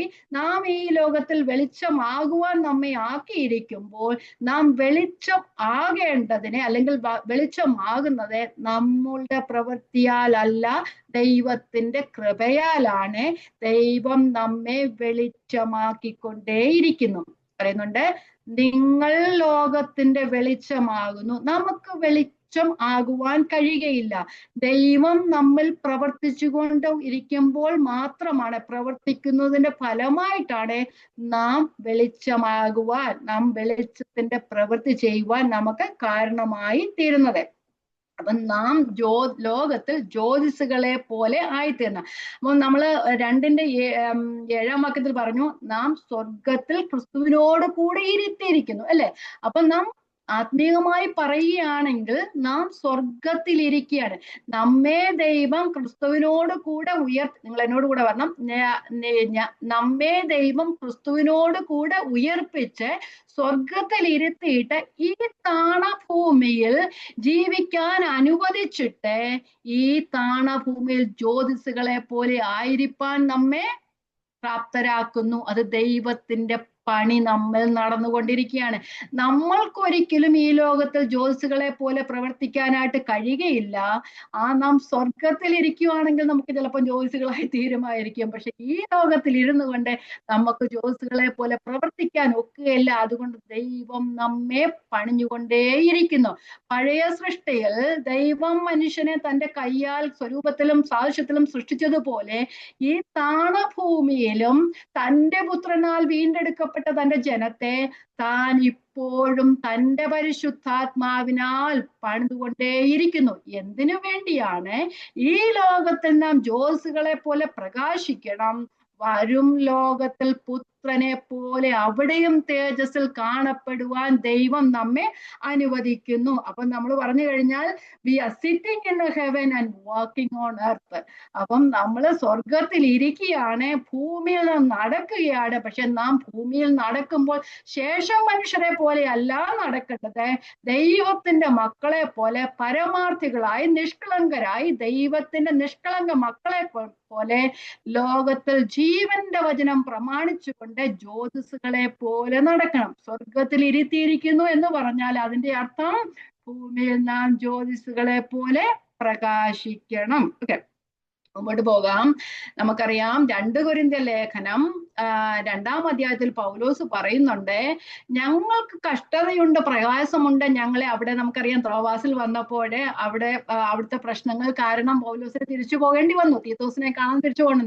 അപ്പം പറയണം, ആ പ്രശ്നങ്ങളുടെ നടുവിലും പൗലോസിനെ ആരെങ്കിലും ഒക്കെ കൂടെ ഉള്ളവരെയും പറഞ്ഞു കാണാം. അപ്പം പറയുകയാണ്, ഏത് കാര്യത്തിലാണ് ഞങ്ങളെ എല്ലായിടത്തും ക്രിസ്തുവിന്റെ സൗരഭ്യവാസനയാക്കുവാൻ ദൈവം ഞങ്ങളെ കൃപ തരുന്നു എന്ന് നമുക്കൊന്ന് വായിച്ചു പോകാം. 2 കൊരിന്ത്യർ 2:14. ഏത് കഷ്ടതകളുടെ നടുവിലും ഞങ്ങൾ ക്രിസ്തുവിന്റെ സൗരഭ്യവാസനയാണെന്ന് പറയുന്നുണ്ട്. ക്രിസ്തുവിൽ ഞങ്ങളെ എപ്പോഴും ജയോത്സവമായി നടത്തുകയും എല്ലായിടത്തും ഞങ്ങളെ കൊണ്ട് തന്റെ പരിജ്ഞാനത്തിന്റെ വാസന വെളിപ്പെടുത്തുകയും ചെയ്യുന്ന ദൈവത്തിന് സ്തോത്രം. രക്ഷിക്കപ്പെടുന്നവരുടെ ഇടയിലും നശിക്കുന്നവരുടെ ഇടയിലും ഞങ്ങൾ ക്രിസ്തുവിന്റെ സൗരഭ്യവാസനയാണ്. രക്ഷിക്കപ്പെടുന്നവരുടെ ഇടയിലും നശിക്കുന്നവരുടെ ഇടയിലും ഞങ്ങൾ ദൈവത്തിന് സൗരഭ്യവാസനയാകുന്നു. നമുക്ക് വലിയ കാര്യങ്ങൾ സമാധാനത്തിൽ ചെയ്യുവാൻ കഴിയില്ലെങ്കിലും എതിർപ്പുള്ളിടത്തും പ്രശ്നങ്ങളുള്ളയിടത്തും സമാധാനത്തോടെ ഇരിപ്പാൻ, എതിർത്ത് പറയാതിരിപ്പാൻ കഴിയുന്നുവെങ്കിൽ ദൈവം അവിടെയാണ് നമ്മൾ പ്രസാദിക്കുന്നത്. തിരിച്ചു പറയുന്നിടത്തല്ല, മിണ്ടാതിരുന്ന് ഞാൻ ദൈവമെന്ന് അറിഞ്ഞുകൊള്ളുവീൻ എന്ന് പറഞ്ഞ് അവിടെ ഇരിക്കുന്നിടത്താണ് സമാധാനവും സന്തോഷവും ഉണ്ടാകുന്നത്. അതുകൊണ്ട് അങ്ങനെയൊക്കെ ദൈവം നമ്മൾ പണിതുകൊണ്ടേയിരിക്കുക. നമ്മൾ പറഞ്ഞു കഴിഞ്ഞാല് നമ്മൾക്ക് ഉപദേശങ്ങൾ ദൈവം തരുന്നുണ്ടല്ലേ. ഉപദേശങ്ങൾ തന്നിട്ട് നമ്മൾക്ക് പ്രാക്ടിക്കൽ നമ്മൾ എവിടെയാ കാണിക്കേണ്ടത്? സ്വർഗത്തിൽ ചെന്നിട്ടാണ് ആ പ്രാക്ടിക്കൽ കാണിക്കേണ്ടത്. ഈ പ്രാക്ടിക്കൽ ചെയ്യേണ്ടത് ഈ ലോകത്തിൽ വെച്ച് തന്നെയാണ്. അതുകൊണ്ട് നമുക്ക് ദൈവം പ്രാക്ടിക്കലും, ദൈവമേ എനിക്കെന്തിനായി കഷ്ടം തന്നെ, അവരെന്തിനാ എന്നെ കുറ്റം പറയുന്നത്, അവരെന്തിനാ എന്നെ അത് പറയുന്നത്, ഞാനൊന്നും ചെയ്തിട്ടില്ലല്ലോ. പക്ഷേ ദൈവം നമ്മൾ നല്ലൊരു പണി വെച്ചിട്ടുണ്ട് അല്ലേ? ആ പണിക്ക് വേണ്ടി നമ്മെ ഒരുക്കുകയാ ഈ ലോകത്തിൽ നമ്മെ ആക്കി തീർത്തിരിക്കുന്നത്. അതുകൊണ്ട് നാം ഈ ലോകത്തിൽ ദൈവത്തിന്റെ കൈപ്പണിയാണ്. കൈപ്പണി എന്ന് പറഞ്ഞു കഴിഞ്ഞാൽ നമുക്കറിയാമല്ലോ, ഒരു കുശവന്റെ കയ്യില് ഒരു കളിമണ്ണ് ഇരിക്കുമ്പോഴ് അതൊരു നല്ല പാത്രമായി മിനുസപ്പെട്ട് കുശവന്റെ കയ്യിൽ മനസ്സിൽ ഒരു പാത്രത്തിന്റെ ഒരു ഒരു ഒരു എന്താ പറയുന്ന ഒരു ഇമേജ് ഉണ്ടായിരുന്നു അല്ലെ? ആ താൻ ഉണ്ടാക്കാൻ പോകുന്ന അങ്ങനെ ഒരു സംഭവം തന്റെ മനസ്സിലുള്ളപ്പോൾ അതിനു വേണ്ടി തന്റെ കയ്യിൽ വെച്ച് കുറെ ടൂൾസ് ഒക്കെ ഉപയോഗിച്ച്, തന്റെ കൈയാണ് മെയിൻ ടൂള്, പിന്നെ അതിന്റെ കൂടെ കുറെ ടൂൾസ് ഒക്കെ ഉപയോഗിച്ചുകൊണ്ട് കുശവൻ അതിനെ ഒരു നല്ല പാത്രമാക്കി തീർക്കും. എന്താണ് നമ്മൾ പൊന്ന് ഉണ്ടാക്കുന്ന മറ്റേ ആ പൊന്ന് എന്താ പറയുന്നത്, അത് കീടയൊക്കെ പോയി എന്ന് നമുക്ക് മാലിന്യം ഇല്ലാതിരുന്ന് മനസ്സിലാക്കുന്നത് ആ ആ ഗോൾഡ് സ്മിത്തിന്റെ ഇമേജ് ആ ഗോൾഡിൽ കാണുന്നത് കൊണ്ട്. ഇപ്പൊ നമുക്കറിയാം ഒക്കെ ഉണ്ട്, പിന്നെ ഇപ്പൊ അതിനുള്ള മെഷീൻസ് ഒക്കെ ഉണ്ട് അതിന്റെ പ്യൂരിറ്റി നോക്കാനായിട്ട്. പണ്ട് അങ്ങനെയൊന്നും ഇല്ലായിരുന്ന സമയത്ത് ആ ഗോൾഡ് സ്മിത്ത് അതിന്റെ കീടമൊക്കെ പോയി അത് നല്ലോണം പ്യൂരിഫൈ ആയോന്ന് എങ്ങനെയാണ് അറിയുന്നത്? ആ ഗോൾഡ് സ്മിത്തിന്റെ ഇമേജ് ആ സ്വർണത്തിൽ വരുന്നത് കാണുമ്പോഴാണ് അല്ലെ? അപ്പൊ അതുപോലെ തന്നെ ദൈവവും നമ്മെ പണിതുകൊണ്ടിരിക്കുക. എവിടെ? കളിമണ്ണ് കുശവന്റെ കയ്യിലിരിക്കുക. പക്ഷെ നമ്മൾ കഷ്ടത ഉണ്ടെങ്കിലും പീഡനം ഉണ്ടെങ്കിലും നമ്മുടെ ജീവിതത്തിൽ എന്തെങ്കിലും ഉണ്ടെങ്കിലും ദൈവത്തിന്റെ കൈകളിലാണ് നമ്മൾ ഇരിക്കുന്നത്. ദൈവം നമ്മെ തറയെ വിടത്തില്ല. നാം യെശയ്യാവിന്റെ പുസ്തകത്തിൽ പറയുന്നുണ്ടല്ലോ, അവന്റെ കയ്യിൽ നാം ആയിരിക്കുകയാണ് ചെയ്യുന്നത്. എന്താ പറയുന്നത്, അവിടെ ഉള്ളംകൈയിൽ ദൈവം നമ്മെ വരച്ചിരിക്കുന്നെന്നാ പറയുന്നത്. കയ്യിൽ, ദൈവത്തിന്റെ കയ്യിൽ ഇരുന്നുകൊണ്ടാണ് നമ്മൾ ഈ കഷ്ടതകളും പ്രയാസങ്ങളും ദുഃഖങ്ങളും ഒക്കെ ജീവിതത്തിൽ അനുഭവിക്കുന്നത്. അതെല്ലാം ദൈവം നമ്മെ പണിതുകൊണ്ടേ ഇരിക്കുന്നതാണ്. അപ്പം നാം പഠിച്ചു, ദൈവത്തിന്റെ സ്നേഹത്താലാണ് ദൈവം നമ്മെ തിരഞ്ഞെടുത്ത്. ആ സ്നേഹത്താൽ തന്നെ ദൈവം നമ്മുടെ ജീവിതത്തിന് മാറ്റം വരുത്തിക്കൊണ്ടേയിരിക്കും. കുശവൻ ഒരു കളിമണ്ണ് വരെ നല്ലൊരു ഇമേജ്, നല്ലൊരു പാത്രമാക്കുവാൻ മെനയുന്നത് പോലെ തന്നെ പുത്രന്റെ അനുരൂപതയിലേക്ക് ആയിത്തീരുവാൻ ദൈവം നമ്മെ മെനഞ്ഞുകൊണ്ടേയിരിക്കുന്നു. നമുക്കറിയാം, കൊലോസ്യ ലേഖനം 3:9-10 പറയുന്നുണ്ട്, നാം പഴയ മനുഷ്യനെ അവന്റെ പ്രവൃത്തികളോടുകൂടെ ഉരിഞ്ഞു കളയണം. അപ്പൊ നാം ഒരുവൻ ക്രിസ്തുവിലായി തീർന്നാൽ അവൻ പുതിയ സൃഷ്ടിയാണെന്ന് പറയുമ്പോൾ നമ്മുടെ ആ പഴയ പ്രവൃത്തികളും കൂടെ, നമ്മൾ ജഡത്തിന്റെ പ്രവൃത്തികളെ കുറിച്ചൊക്കെ നമ്മൾ ഗലാത്യ ലേഖനം 5 അവസാന ഭാഗങ്ങൾ പഠിക്കുന്നു. ജഡത്തിന്റെ പ്രവൃത്തികളോ, ദുർനടപ്പ്, അശുദ്ധി, ദുഷ്കാമം, ജാരസന്ധ, വ്യഭിചാരം, വിഗ്രഹാരാധന, അസൂയ, മദ്യപാനം, വെറുക്കൂത്ത് എന്നിവയൊക്കെ തെളിയുന്നതൊക്കെ നമ്മൾ പഠിച്ചില്ലായിരുന്നോ? അങ്ങനെ കുറെ കാര്യങ്ങളുണ്ട്. അപ്പൊ നാം പുതിയ സൃഷ്ടിയാകുമ്പോൾ നിങ്ങൾ പഴയ മനുഷ്യനെ അവന്റെ പ്രവൃത്തികളോടുകൂടെ ഉരിഞ്ഞു കളഞ്ഞ്, എന്ന് വെച്ച് കഴിഞ്ഞാൽ പഴയ മനുഷ്യന്റെ ഒരു പ്രവൃത്തിയും നമ്മൾ കാണുവാനായിട്ട് കഴിയുകയില്ല. തന്നെ സൃഷ്ടിച്ചവന്റെ പ്രതിമ പ്രകാരം പരിജ്ഞാനത്തിനായി പുതുക്കം പ്രാപിക്കുന്ന പുതുമനുഷ്യനെ ധരിക്കണം. അപ്പൊ പുതുമനുഷ്യനെ ധരിക്കുമ്പോൾ അവിടെ കാണപ്പെടുന്ന ഫലം എന്തുവാ? സ്നേഹം, സന്തോഷം, സമാധാനം, ദീർഘക്ഷമ, ദയ, പരോപകാരം, വിശ്വസ്ത, ഇന്ദ്രിയം, ഇതൊക്കെ അവിടെ കാണേണ്ടത് അല്ലേ? പഴയ അസൂയ, പിണക്കം, കൊല എല്ലാം അങ്ങ് മാറിയിട്ട് സ്നേഹം, സന്തോഷം, സമാധാനം, ദീർഘക്ഷമ മാറും.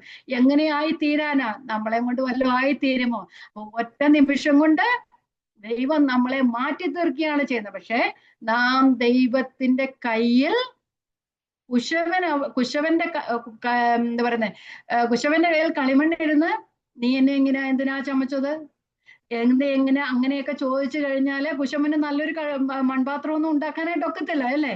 അതുപോലെ തന്നെ ദൈവത്തോട് നമ്മൾ മറത്തു പോയാല്, അയ്യോ മനുഷ്യ, നീ ദൈവത്തോട് പ്രത്യുത്തരം പറയുന്ന എന്താ എന്നൊക്കെ പറഞ്ഞ മരഞ്ഞോട് നീ എങ്ങനെ എങ്ങനെ ചോദിക്കുമോ? കുശവന് ഒരേ മണ്ഡലത്തിന്മേൽ ഒരു പാത്രം മാനത്തിനും മറ്റു പാത്രം അവമാനത്തിനും ഉണ്ടാക്കാൻ കഴിയുന്നത് പോലെ ദൈവത്തിന് നമ്മെ പണിയുവാനായിട്ട് കഴിയും. അപ്പം ദൈവത്തോട് പ്രത്യുത്തരം പറയുവാൻ നമ്മൾ ആരുമല്ല. അപ്പം ഞാൻ പറഞ്ഞു വരുന്നത്, ദൈവം നമ്മെ കൈപ്പണിയായിട്ട് മെനഞ്ഞുകൊണ്ടേ ഇരിക്കുമ്പോൾ നാം ദൈവത്തിന്റെ കയ്യിൽ അടങ്ങിയിരുന്ന് ദൈവത്തിന് സമർപ്പിച്ചു കൊടുത്താൽ ദൈവം നമ്മെ തന്റെ പുത്രന്റെ അനുരൂപതയിലൂടെ നമ്മെ ആക്കി തീർക്കുകയാണ് ചെയ്യുന്നത്. അപ്പൊ ഞാൻ പറഞ്ഞതുപോലെ കുശവൻ അതിനു വേണ്ടി ടൂൾസ് ഉപയോഗിക്കുന്നത് പോലെ തന്റെ കൈ ഉപയോഗിക്കുന്നുണ്ട്, അതുപോലെ തന്നെ വേറെ ടൂൾസും ഉപയോഗിക്കുന്നുണ്ട്. അതുപോലെ തന്നെ ദൈവം നമ്മെ മെനയുവാൻ ഉപയോഗിക്കുന്ന ടൂൾസ് ആണ് വചനം, പ്രാർത്ഥന, നമ്മുടെ ജീവിതത്തിന്റെ അനുഭവങ്ങൾ. വചനം, പ്രാർത്ഥന, നമ്മുടെ ജീവിതത്തിന്റെ അനുഭവങ്ങൾ. ഇപ്പം ചിലവര് പറയും പ്രാർത്ഥിച്ചാൽ മതി ദൈവം എനിക്കെല്ലാം തരും. നടക്കത്തില്ല. വചനം വായിച്ചുകൊണ്ടിരുന്നാൽ മതി ദൈവം എനിക്കെല്ലാം തരും. നടക്കത്തില്ല. കുറെ സൽപ്രവൃത്തികൾ ചെയ്തുകൊണ്ട്, അല്ല നമ്മൾ കുറെ ജീവിതത്തിന്റെ കഷ്ടാനുഭവങ്ങളിലൂടെ കടന്നു പോയതുകൊണ്ട് എല്ലാം തരും. അല്ല, ഇതെല്ലാം വേണം. ഇതെല്ലാം ബാലൻസ്ഡ് ആയിരുന്നാൽ മാത്രമേ ദൈവം നമ്മെ കുറിച്ച് ആഗ്രഹിക്കുന്ന രീതിയിൽ നമ്മൾ ആയിത്തീരുവാനായിട്ട് കഴിയും. വചനം. തെസ്സലോനിക്ക ലേഖനം 1 തെസ്സലോനിക്ക 2:13 വാക്യം. കൈപ്പിണിയെ കുറിച്ച് അങ്ങ് പറയുന്നത് നമ്മള് അവിടുന്ന് പിന്നെ എന്താ പറയുന്ന നമ്മളുടെ ടോപ്പിക് ഒന്നും വിട്ടു മാറിയിട്ടില്ല. അവിടെ തന്നെയാണ് നമ്മൾ നയിക്കുന്നത്. വചനം 1 തെസ്സലോനിക്ക 2:13. അവിടെ പറയുന്നുണ്ട്, ഞങ്ങൾ കേട്ട വചനം നിങ്ങൾ ദൈവവചനമായിട്ട് വിശ്വസിച്ചു, ആ വിശ്വസിച്ചവരിൽ അത് വ്യാപരിച്ചുകൊണ്ടേയിരിക്കുന്നു. അപ്പൊ നമ്മൾ കേട്ട വചനം നമ്മൾ വ്യാപരിക്കണം, നാം വിശ്വസിക്കണം, അത് നമ്മൾ വ്യാപരിക്കണം. വായിക്കാം. ഞങ്ങൾ പ്രസംഗിച്ച ദൈവവചനം നിങ്ങൾ കേട്ടു, മനുഷ്യന്റെ വചനമായിട്ടല്ല സാക്ഷാലാകുന്നത് പോലെ ദൈവവചനമായിട്ട് തന്നെ കൈക്കൊണ്ടതിനാൽ ദൈവത്തെ ഇടവിടാ സ്തുതിക്കുന്നു. വിശ്വസിക്കുന്നവരെ നിങ്ങൾ അത് വ്യാപരിച്ചു കൊണ്ടേ ഇരിക്കുന്നു. അപ്പം വചനം കേൾക്കും, വചനം വിശ്വസിക്കും. അത് കഴിയുമ്പോ എന്തുവാ? വചനത്തിന്റെ പ്രവൃത്തി നിങ്ങളുടെ ജീവിതത്തിൽ വെളിപ്പെടും. അല്ലെങ്കിൽ വചനം കേട്ടത് കൊണ്ട് യാതൊരു പ്രയോജനവുമില്ല. നമുക്ക് 2 തീമോഥെയോസിന്റെ ലേഖനം 3:16-17 നമുക്ക് എല്ലാവർക്കും അറിയാവുന്നതാണ്. എല്ലാ തിരുവഴുത്തും ദൈവശ്വാസീയമാകിയാൽ ദൈവത്തിന്റെ മനുഷ്യൻ സകല സൽപ്രവർത്തിക്കും വക പാപിച്ചു തികഞ്ഞവനാകേണ്ടതിന് ശാസനത്തിനും ഗുണീകരണത്തിനും ഉപദേശത്തിനും നീതിയുടെ അഭ്യാസത്തിനും പ്രയോജനമുള്ളത് ആകുന്നു. അപ്പം ആ ശുദ്ധീകരിക്കുന്ന വചനത്താൽ ദൈവം നമ്മെ പാപവഴികളെ വിടുവാനായിട്ട് നമ്മെ ഉപയോഗിച്ചത് ദൈവത്തിന്റെ വചനത്താലാണ്. ആ വചനത്താൽ ഈ ലോകത്തിലായിരിക്കുമ്പോൾ നമ്മെ ശുദ്ധീകരിച്ചു കൊണ്ടേയിരിക്കുന്നു. അത് നാം ഈ ലോകത്തിൽ നിന്ന് മാറിപ്പോകുന്നത് വരെ ദൈവം നമ്മെ ശുദ്ധീകരിക്കും. അതുകൊണ്ട് വചനം മാറ്റി നിർത്തിയിട്ട് ശുദ്ധീകരണത്തിന്റെ പാത ഒരിക്കലും ഒക്കത്തില്ല. വചനത്താലാണ് ദൈവം നമ്മെ ശുദ്ധീകരിക്കുന്നത്. ഇനി പ്രാർത്ഥന. നമ്മിൽ വ്യാപരിക്കുന്ന ദൈവത്തിന്റെ പരിശുദ്ധാത്മാവിനാൽ, പ്രാർത്ഥനയാൽ ദൈവം നമ്മെ ശുദ്ധീകരിക്കുന്നു. ഞാൻ അങ്ങനെ പറയാൻ കാരണമുണ്ട്. ദൈവത്തിന്റെ പരിശുദ്ധാത്മാവിന്റെ ശക്തിയാലുള്ള പ്രാർത്ഥനയാലാണ് നാം ശുദ്ധീകരിക്കപ്പെടുന്നത്. നമ്മൾ എന്താ പറയുന്നത്, നമ്മളുടെ പ്രാർത്ഥന ഈ ലോകത്തിലെ കാര്യങ്ങൾക്ക് വേണ്ടിയുള്ളതായിരിക്കുമ്പോൾ അതിലൊന്നും നാം ശുദ്ധീകരണം പ്രാപിക്കാനായിട്ട് പോകുന്നില്ല. ദൈവത്തിന്റെ ആത്മാവ് നമ്മിൽ വസിക്കുമ്പോൾ മാത്രമേ നമുക്ക് നമ്മളുടെ ആത്മീക കാര്യങ്ങൾക്ക് വേണ്ടി പ്രാർത്ഥിക്കാനായിട്ടൊക്കെ ഉള്ളൂ. നമുക്ക് വേണേൽ പ്രാർത്ഥിക്കുമ്പം പറയാം, കർത്താവേ അങ്ങയുടെ ഹിതം തന്നെ എന്റെ ജീവിതത്തിൽ നടക്കണമെന്ന്. പക്ഷെ അതിനു വേണ്ടിയിട്ട് ഞാൻ എന്റെ ഹിതത്തിന് വേണ്ടിയാണ് ഞാൻ പ്രവർത്തിക്കുന്നത്. ദൈവത്തിന്റെ ഹിതം എന്നിൽ എങ്ങനെയാ പ്രവർത്തിക്കുന്നത്? നമുക്കറിയാം, പ്രാർത്ഥനകളെല്ലാം കാണുന്ന ദൈവം അങ്ങയുടെ ഹിതം പോലെ നടക്കണം. പക്ഷെ എന്റെ പ്രവൃത്തികളും എന്റെ ഇഷ്ടങ്ങളുമായി എന്റെ ജീവിതത്തിൽ നടക്കുന്നെങ്കിൽ ദൈവത്തിന്റെ ഹിതം എവിടെയാ പ്രവർത്തിക്കുന്നത്? അപ്പം ദൈവഹിതപ്രകാരം നാം പ്രാർത്ഥിക്കണം. അത് പരിശുദ്ധാത്മാവിനാൽ മാത്രമേ നമുക്ക് അങ്ങനെ പ്രാർത്ഥിക്കുവാനായിട്ട് കഴിയുള്ളൂ. നമുക്ക് എഫേസ്യ ലേഖനം 3:20 വായിക്കുമ്പോൾ, എന്നാൽ നാം ചോദിക്കുന്നതിലും നനയ്ക്കുന്നതിലും അത്യന്തം പരമായി ചെയ്യുവാൻ നമ്മിൽ വ്യാപരിക്കുന്ന ശക്തിയാൽ കഴിയുന്നവന്.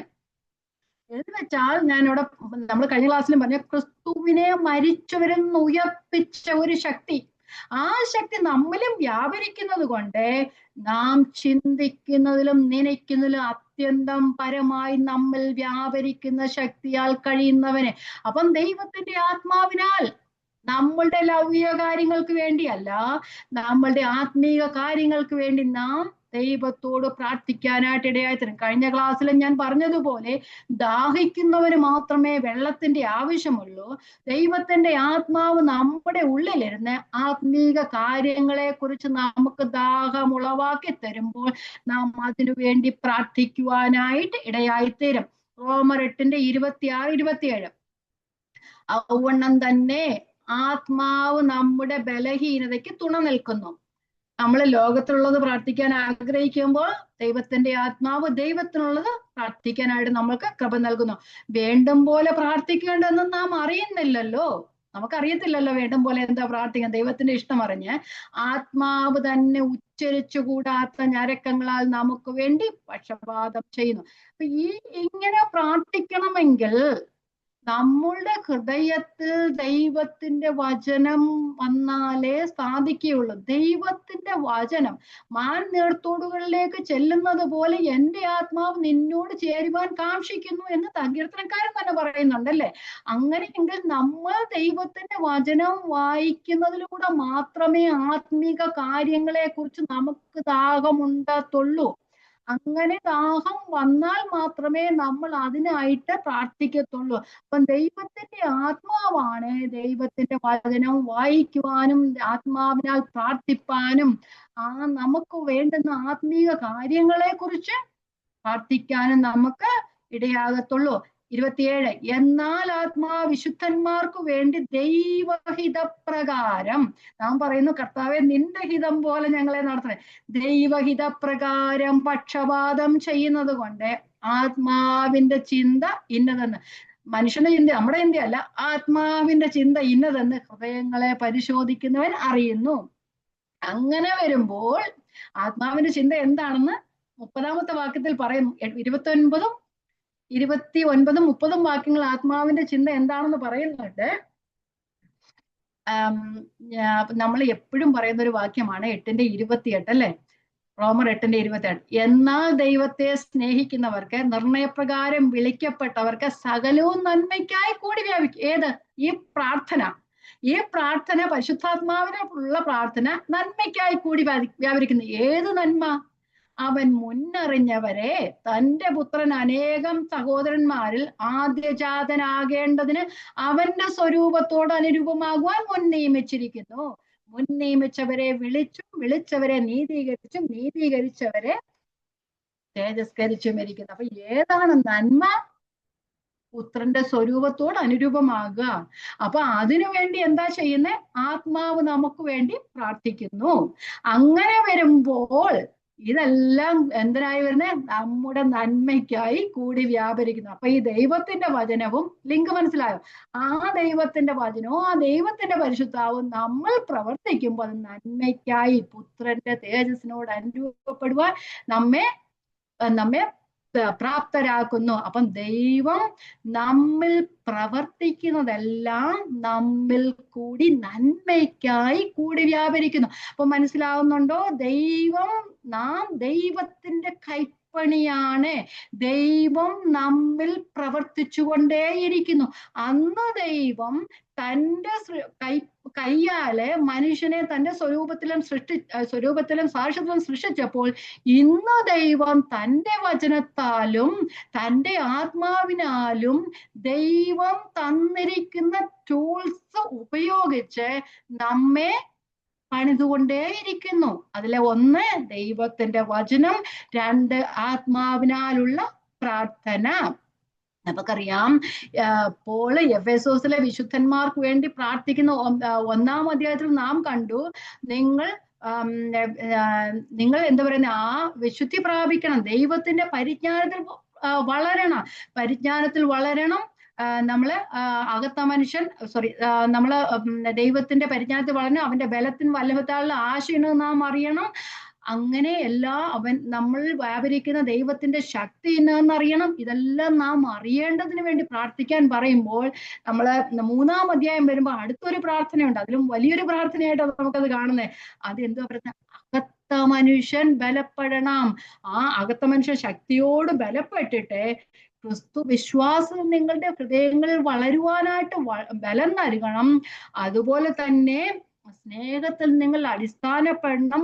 നീളവും ആഴവും വീതിയും ഉയരവും എന്ന് സകല വിശുദ്ധന്മാരോടുകൂടെ ഗ്രഹിക്കണം. പരിജ്ഞാനത്തെ കവിയുന്ന ക്രിസ്തുവിൻ സ്നേഹത്തെ അറിയുവാൻ പ്രാപ്തരാകണം. എന്നിട്ട് ദൈവത്തിന്റെ എല്ലാ നിറവോടും കൂടെ നിറയുവാൻ ഇടയായി തീർന്നു. അപ്പൊ നമ്മുടെ പ്രാർത്ഥന എന്താ? പൗലോസിന്റെ പ്രാർത്ഥന എന്താ?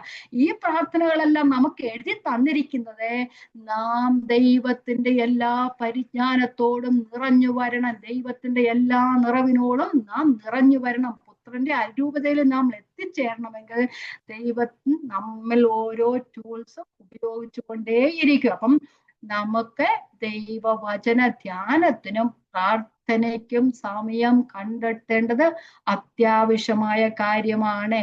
നാം ക്രിസ്തുവിന് അനുരൂപമായി വളരണമെങ്കിൽ നമ്മൾ സമയം കണ്ടെത്തിയേ മതിയാകും. അപ്പം പറയുന്ന സമയം തക്കത്തിൽ ഉപയോഗിച്ചുകൊണ്ട് വെളിച്ചത്തിലുള്ളവരായി നടക്കുക. അപ്പൊ നമ്മൾ ഇതിനെല്ലാം സമയം കണ്ടുപിടിച്ചേ മതിയാകത്തുള്ളൂ. അപ്പൊ ഇനി നമ്മുടെ സാഹചര്യങ്ങള് നമ്മുടെ ജീവിത സാഹചര്യങ്ങള് ദൈവം നമ്മെ മെനയുന്നതാണ്. നമുക്കറിയാം, എപ്പോഴും സന്തോഷത്തോടെ നാം ഇരുന്ന് കഴിഞ്ഞാൽ നമ്മൾക്ക് ആ ദൈവം നമ്മിൽ വെളിപ്പെടാനുള്ള ആ സന്തോഷവും സമാധാനവും ഇന്ദ്രിയജയവും അങ്ങനെയുള്ള കാര്യങ്ങളും ദയയും ഒക്കെ നമ്മളിൽ ഒന്നും രൂപപ്പെടത്തില്ല, അല്ലേ? അപ്പൊ എപ്പോഴും അങ്ങനെ സന്തോഷം മാത്രമേ ഉള്ളെങ്കിൽ നമ്മൾ സന്തോഷം ഉണ്ടായിരിക്കാം, പക്ഷേ മറ്റേ ഗുണങ്ങളൊന്നും നമ്മൾ രൂപപ്പെടത്തേയില്ല. അങ്ങനെ രൂപപ്പെടാന് ദൈവം നമ്മുടെ ജീവിതത്തിൽ അനുവദിക്കുന്നു. നമ്മുടെ ജീവിതത്തിൽ ഉയർച്ച, താഴ്ച, കണ്ണുനീരിന്റെ താഴ്വര, മരണ താഴ്വര, ഇങ്ങനെയുള്ള കാര്യങ്ങളെല്ലാം ദൈവം അനുവദിക്കുന്നു. കുരിൽ താഴിൽ കൂടി നടന്നാലും ഞാൻ നിന്നോടുകൂടെ ഇരിക്കുമെന്ന് പറഞ്ഞതുപോലെ കർത്താവ് നമ്മെ ഉള്ളംകൈയിൽ വരച്ചിരിക്കുകയാണ്. കുശവന്റെ കയ്യിൽ കളിമൺ ഇരിക്കുന്നത് പോലെ ദൈവത്തിന്റെ കരങ്ങളിൽ നാം ഇരിക്കുമ്പോൾ തന്നെ ദൈവം നമ്മെ നമ്മുടെ ജീവിതത്തിലെ ശോധനകളിലും ഓരോ അനുഭവങ്ങളിലൂടെ കടത്തിവിട്ടിട്ട് നമ്മെ പണിതുകൊണ്ടേയിരിക്കുന്നു. ഉപദേശം തന്നതിന് ശേഷം പ്രാക്ടിക്കൽ ദൈവം നമുക്ക് തരികയാണ്. എന്തുകൊണ്ട്? നാം ജയിച്ചോ ഇല്ലയോ എന്ന് നമുക്കും മനസ്സിലാകണം, ദൈവത്തിനും മനസ്സിലാകണം. അപ്പം നമ്മുടെ ജീവിതത്തിൽ നമ്മുടെ പണി ശരിയായോ എന്ന് നാം പരീക്ഷിച്ചറിയണമെങ്കിൽ നമ്മുടെ ശോധനകളിലെല്ലാം, ബാക്കി നിങ്ങൾ തന്നെ പറഞ്ഞു. നമുക്ക് പത്രോസിന്റെ ലേഖനം 4-ാം അധ്യായം 12 മുതലുള്ള വാക്യങ്ങളെ വായിക്കാം. പ്രിയമുള്ള പത്രോസിന്റെ 1 പത്രോസ് 4:12. പ്രിയമുള്ളവരെ, നിങ്ങൾക്ക് പരീക്ഷയ്ക്കായി സംഭവിച്ചിരിക്കുന്ന അഗ്നിശോധനയെങ്കിൽ ഒരു അപൂർവ കാര്യം നിങ്ങൾക്ക് വന്നുകൂടി എന്ന് വെച്ച് അതിശയിച്ചു പോകരുതേ. ക്രിസ്തുവിന്റെ കഷ്ടങ്ങൾക്ക് പങ്കുള്ളവരാകും തോറും സന്തോഷിച്ചു കൊള്ളുവേൻ. കഷ്ടങ്ങളിൽ സന്തോഷിക്കുന്ന ആരാ? അങ്ങനെ നിങ്ങൾ അവന്റെ തേജസ്സിന്റെ പ്രത്യക്ഷതയിൽ ഉല്ലസിച്ചാനന്ദിപ്പാൻ ഇടവരും. അപ്പം ക്രിസ്തുവിന്റെ കഷ്ടങ്ങൾക്ക് കൂട്ടാളികളാകുന്നതിന്റെ മഹത്വം എന്ന് പറയുന്നത് കർത്താവിന്റെ തേജസ്സിന്റെ പ്രത്യക്ഷയിൽ നമുക്കും ഉല്ലസിച്ചാനന്ദിക്കാനായിട്ട് ഇടയായി തരും. കഷ്ടങ്ങളൊക്കെ ഉള്ളവരും നീങ്ങിപ്പോകുവാൻ പ്രാർത്ഥിക്കാം. നല്ല കൃപ തരുവാൻ നമുക്ക് പ്രാർത്ഥിക്കാം. കൂടുതൽ സന്തോഷിച്ചോ, ആർക്ക് കൂടുതൽ കഷ്ടങ്ങളുണ്ടോ അവർ കൂടുതൽ സന്തോഷിച്ചോ അവർക്ക് കൂടുതൽ മഹത്വം ഉണ്ടാകും. അല്ലെങ്കിൽ അവർ തേജസ്സിൽ അവരധികം സന്തോഷിക്കാനായിട്ട് ഇടയായി തീരും. ദാനിയലിനോട് പറയുന്നുണ്ട്, ദാനിയലിന്റെ പുസ്തകം 12-ാം അധ്യായം അവസാന വാക്യങ്ങളിൽ ഇങ്ങനെ പറയുന്നുണ്ട്, ചിലർ നക്ഷത്രങ്ങളെ പോലെ പ്രകാശിക്കും. അപ്പൊ നമ്മൾ വാടിപ്പോകാനായിട്ട് ഇടയാകരുത്. ഉല്ലസിക്കുന്നതിന്റെ സമയം വരും. അതുകൊണ്ട് കഷ്ടങ്ങൾ കൂടുതലുള്ളവർ സന്തോഷിച്ചുകൊണ്ടേയിരിക്കുക. ഇപ്പോൾ സന്തോഷിക്കുക. ക്രിസ്തുവിന്റെ നാമഹേതുവായി നിന്ന് സഹിക്കേണ്ടി വന്നാൽ നിങ്ങൾ ഭാഗ്യവാന്മാർ. മഹത്വത്തിന്റെ ആത്മാവായ ദൈവാത്മാവ് നിങ്ങളുടെ ഇടയിൽ വസിക്കുന്നുവല്ലോ. ചില വാക്യങ്ങളൊക്കെ നമ്മൾ എത്ര കാണാൻ പഠിച്ചാലും ചില സമയത്ത് നമ്മളെ ഒന്ന് പോയിന്റ് ചെയ്തുകൊണ്ടിരിക്കുക. എന്താന്ന് വെച്ച് കഴിഞ്ഞാല് നമുക്ക് ഈ കഷ്ടങ്ങൾ വരുമ്പോഴേ നാം അതിൽ കൂടെ കടന്നു പോകുമ്പോൾ അതിന്റെ അർത്ഥം എന്ന് പറയുന്നത് ദൈവം നമ്മെ പണിതുകൊണ്ടിരിക്കുക, ദൈവത്തിന്റെ ആത്മാവ് നമ്മിൽ ഉണ്ട്. അത് തന്നെയാണ് അതിന്റെ അർത്ഥം. അപ്പൊ ഒന്നുകൂടെ ആ വാക്യം വായിക്കാം. ക്രിസ്തുവിന്റെ നാമഹേതുവായി നിന്ന് സഹിക്കേണ്ടി വന്നാൽ നിങ്ങൾ ഭാഗ്യവാന്മാർ. മഹത്വത്തിന്റെ ആത്മാവായ ദൈവാത്മാവ് നിങ്ങളിൽ ആവസിക്കുന്നുവല്ലോ. അപ്പൊ നമ്മളിൽ ദൈവാത്മാവ് ആവസിച്ചു കൊണ്ടിരിക്കുമ്പോൾ ദൈവം നമ്മെ പണിതുകൊണ്ടേ ഇരിക്കുകയാണ് എന്നതിന്റെ സിമ്പലാണ് നമ്മുടെ ജീവിതത്തിലെ കഷ്ടതകളും പ്രയാസങ്ങളും ഒക്കെ വരുന്നത്. അപ്പൊ നമുക്കറിയാം, റോമാലേഖനം നമ്മൾ എപ്പോഴും വായിക്കുന്ന ഒരു വാക്യമാണ് 8:17. അവനോടുകൂടെ തേജസ്കരിക്കപ്പെടുന്നവന് നാം അവനോടുകൂടെ കഷ്ടം അനുഭവിച്ചാൽ അത്രയും. 2 കൊരിന്ത്യർ ലേഖനം കുറച്ച് വാക്യങ്ങൾ നമുക്ക് മുമ്പ് പറഞ്ഞു പോയിട്ട് പെട്ടെന്ന് നമുക്ക് പോകാം. 2 കൊരിന്ത്യർ 4:10. പൗലോസ് പറയുന്നത്, ഞങ്ങൾക്ക് കഷ്ടതകളുണ്ട്, പ്രയാസങ്ങളുണ്ട്, എങ്കിലും ക്രിസ്തുവിന്റെ ജീവൻ ഞങ്ങളിൽ വെളിപ്പെടേണ്ടതിന് യേശുവിന്റെ മരണം ഞങ്ങളുടെ ശരീരത്തിൽ വായിക്കുന്നു. എന്തുകൊണ്ടാണ്? നൊടി നേരത്തേക്കുള്ള ഞങ്ങളുടെ ലഘുവായ കഷ്ടം അത്യന്തം അനവധിയായി തേജസ്സിന്റെ ഖനം ഞങ്ങളിൽ ഉളവാകുവാനായിട്ട് ഇടയായി തീരും. വായിക്കാം 4:10. യേശുവിന്റെ ജീവൻ ഞങ്ങളുടെ ശരീരത്തിൽ വെളിപ്പെടേണ്ടതിന് യേശുവിന്റെ മരണം ശരീരത്തിൽ എപ്പോഴും വായിക്കുന്നു. ഞങ്ങളുടെ മർത്യ ശരീരത്തിൽ യേശുവിന്റെ ജീവൻ വെളിപ്പെടേണ്ടതിന് ജീവിച്ചിരിക്കാൻ ഞങ്ങൾ എല്ലായ്പ്പോഴും യേശു നിമിത്തം മരണത്തിന് ഏൽപ്പിക്കപ്പെടുന്നു. 16. അതുകൊണ്ട് ഞങ്ങൾ അധൈര്യപ്പെടാതെ, ഞങ്ങളുടെ പുറമേയുള്ള മനുഷ്യൻ ക്ഷയിച്ചു പോകുന്നുവെങ്കിലും അകമേയുള്ളവൻ നാൾക്കുനാൾ പുതുക്കം പ്രാപിക്കുന്നത്. അതുകൊണ്ടാണ് പൗലോസ് പ്രാർത്ഥിച്ച് അകമേയുള്ള മനുഷ്യൻ ബലപ്പെടണമെന്ന്. കാരണം പൗലോസ് തനിക്ക് വേണ്ടി പ്രാർത്ഥിച്ചുകൊണ്ടിരിക്കും. ഇത്ര കഷ്ടങ്ങളുടെ നടുവിലും തന്റെ അകമേയുള്ള മനുഷ്യൻ ബലപ്പെടുന്ന ദൈവത്തിന്റെ കൃപയാലാണ്. അതുകൊണ്ട് എഫേസോസിലെ ജനങ്ങളിലും അത് അങ്ങനെ ആയിത്തീർണം. നൊടി നേരത്തേക്കുള്ള ഞങ്ങളുടെ ലഘുവായ കഷ്ടം അത്യന്തം അനവധിയായ തേജസ്സിന്റെ നിത്യഘന നമുക്ക് കെട്ടുവാനായിട്ട് ഇടയായിത്തീരും. അപ്പം ദൈവം നമ്മുടെ ജീവിതത്തിൽ കഷ്ടങ്ങളും പ്രയാസങ്ങളും ഒക്കെ അനുവദിക്കുന്നത് നമ്മെ പണിതുകൊണ്ടേ ഇരിക്കുകയാണ്. ദൈവത്തിന്റെ വചനത്താലും ആത്മാവിനാലുള്ള പ്രാർത്ഥനയാലും അതുപോലെ നമ്മുടെ ജീവിതത്തിന്റെ അനുഭവങ്ങളിലൂടെയും ദൈവം നമ്മെ പണിതുകൊണ്ടേയിരിക്കുക. അപ്പം നാം ദൈവത്തിന്റെ കൈപ്പണിയാണ്. ദൈവം നമ്മൾ പണിഞ്ഞുകൊണ്ടേ ഇരിക്കുന്നു.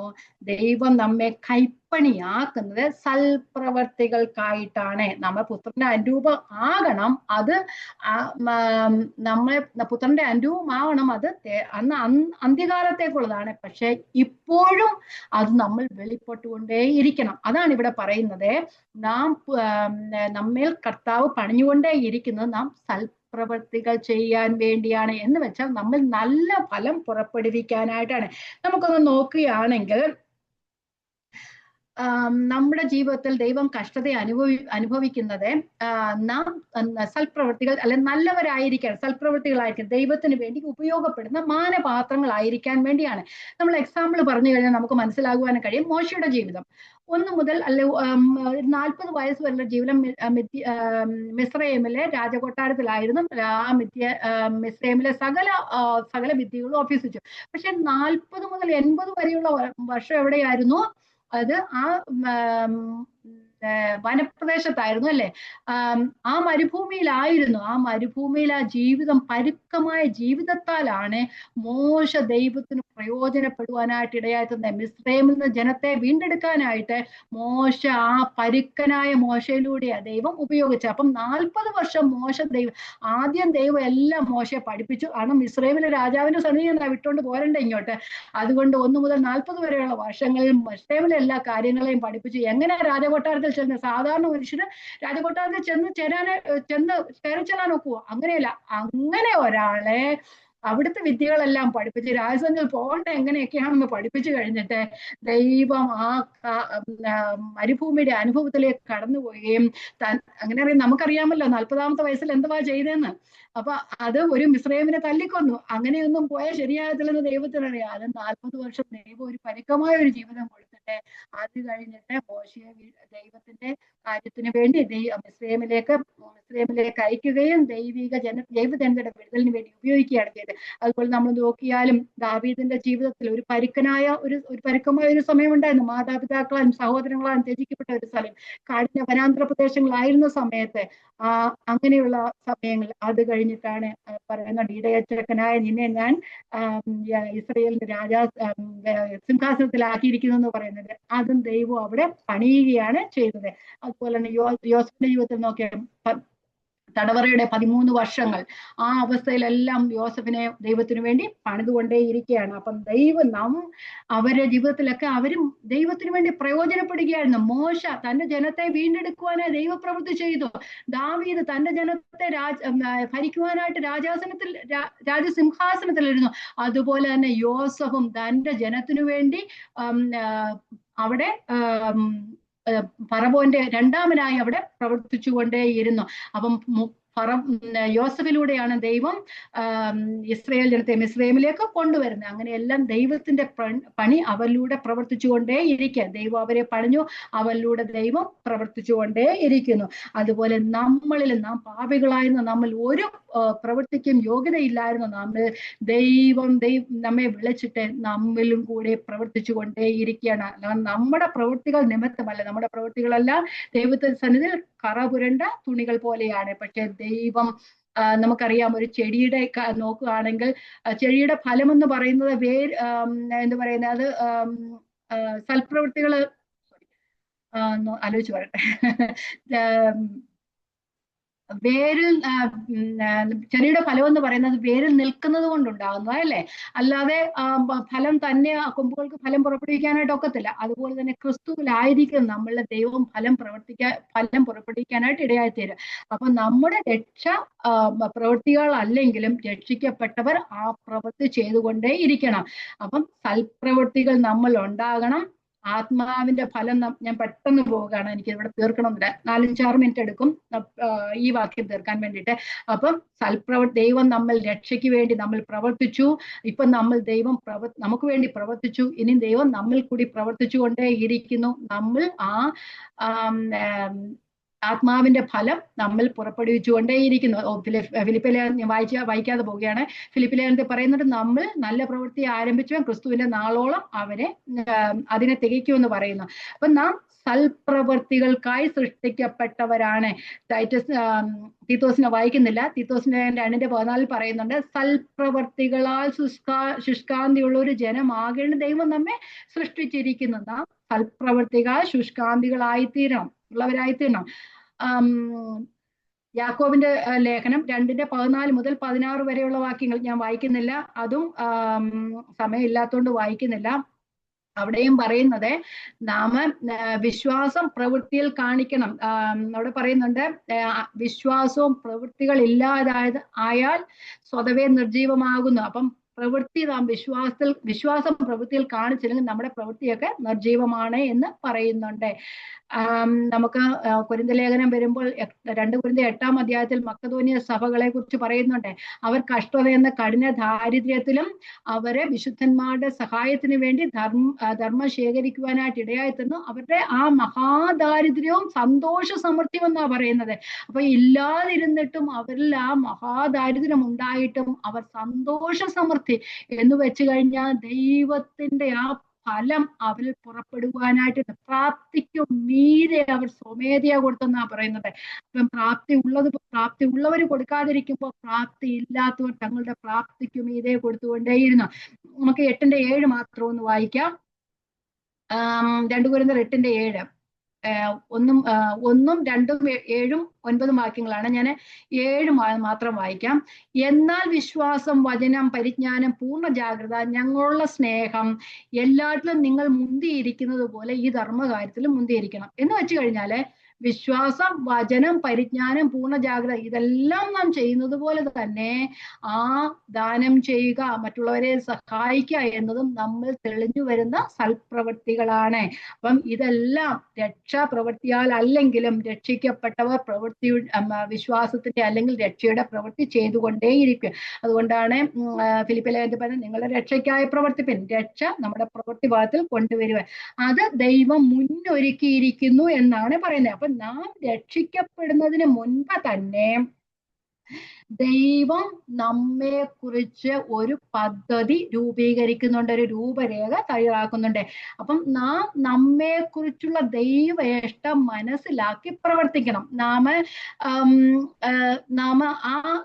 ദൈവഹിതം എന്താണെന്ന് മനസ്സിലാക്കാൻ വേണ്ടി നാം പ്രവർത്തിക്കണം. ദൈവഹിതമല്ലാതെ ആരെങ്കിലും പറയുന്നതനുസരിച്ച് എന്തെങ്കിലും പ്രവർത്തിച്ചാൽ അത് ദൈവത്തിന്റെ മഹത്വത്തിന് കാരണമായി തീരില്ല. നമ്മൾ എല്ലാ തരത്തിലും എന്താ പറയുന്നത് പരാജയപ്പെടാനേ പോകുന്നുള്ളൂ. ഒരാൾ എന്താ പറയുന്നേ വചനം പ്രസംഗിക്കുന്നുണ്ട്, എനിക്കും അതുപോലെ ചെയ്യണമെന്ന് നമുക്ക് നടക്കുന്ന കാര്യമല്ല. ഒരാൾ പഠിപ്പിക്കുന്നുണ്ട് ചെയ്യണമെന്ന് പറഞ്ഞ് നമുക്ക് നടക്കുന്നതല്ല. ഒരാൾ ദാനം ചെയ്യുന്നുണ്ട് എനിക്ക് ചെയ്യണമെന്ന് പറഞ്ഞ് നടക്കുന്നതല്ല. ഒരാളെ സഹായിക്കുന്നുണ്ട് അതെനിക്ക് അങ്ങനെ തന്നെ എനിക്ക് ചെയ്യണമെന്ന് പറഞ്ഞ കാര്യം നടക്കുന്നതല്ല.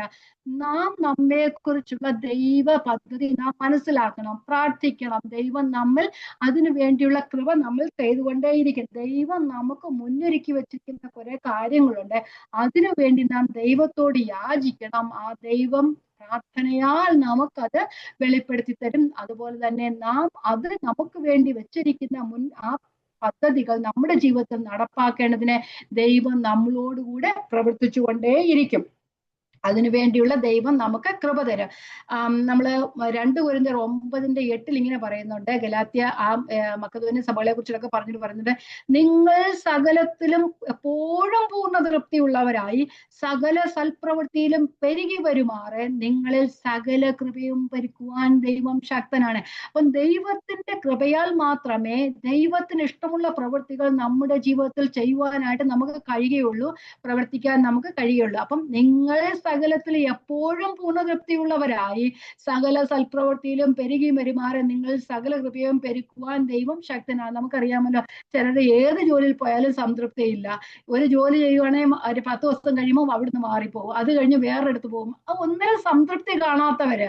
അതുപോലെ നാം ഒരു കാര്യം ചെയ്തുകൊണ്ടിരിക്കുക, അതിൽ നമുക്ക് സംതൃപ്തി ഇല്ല എന്നുണ്ടെങ്കിൽ അത് ദൈവത്തിന്റെ ഇഷ്ടമല്ല.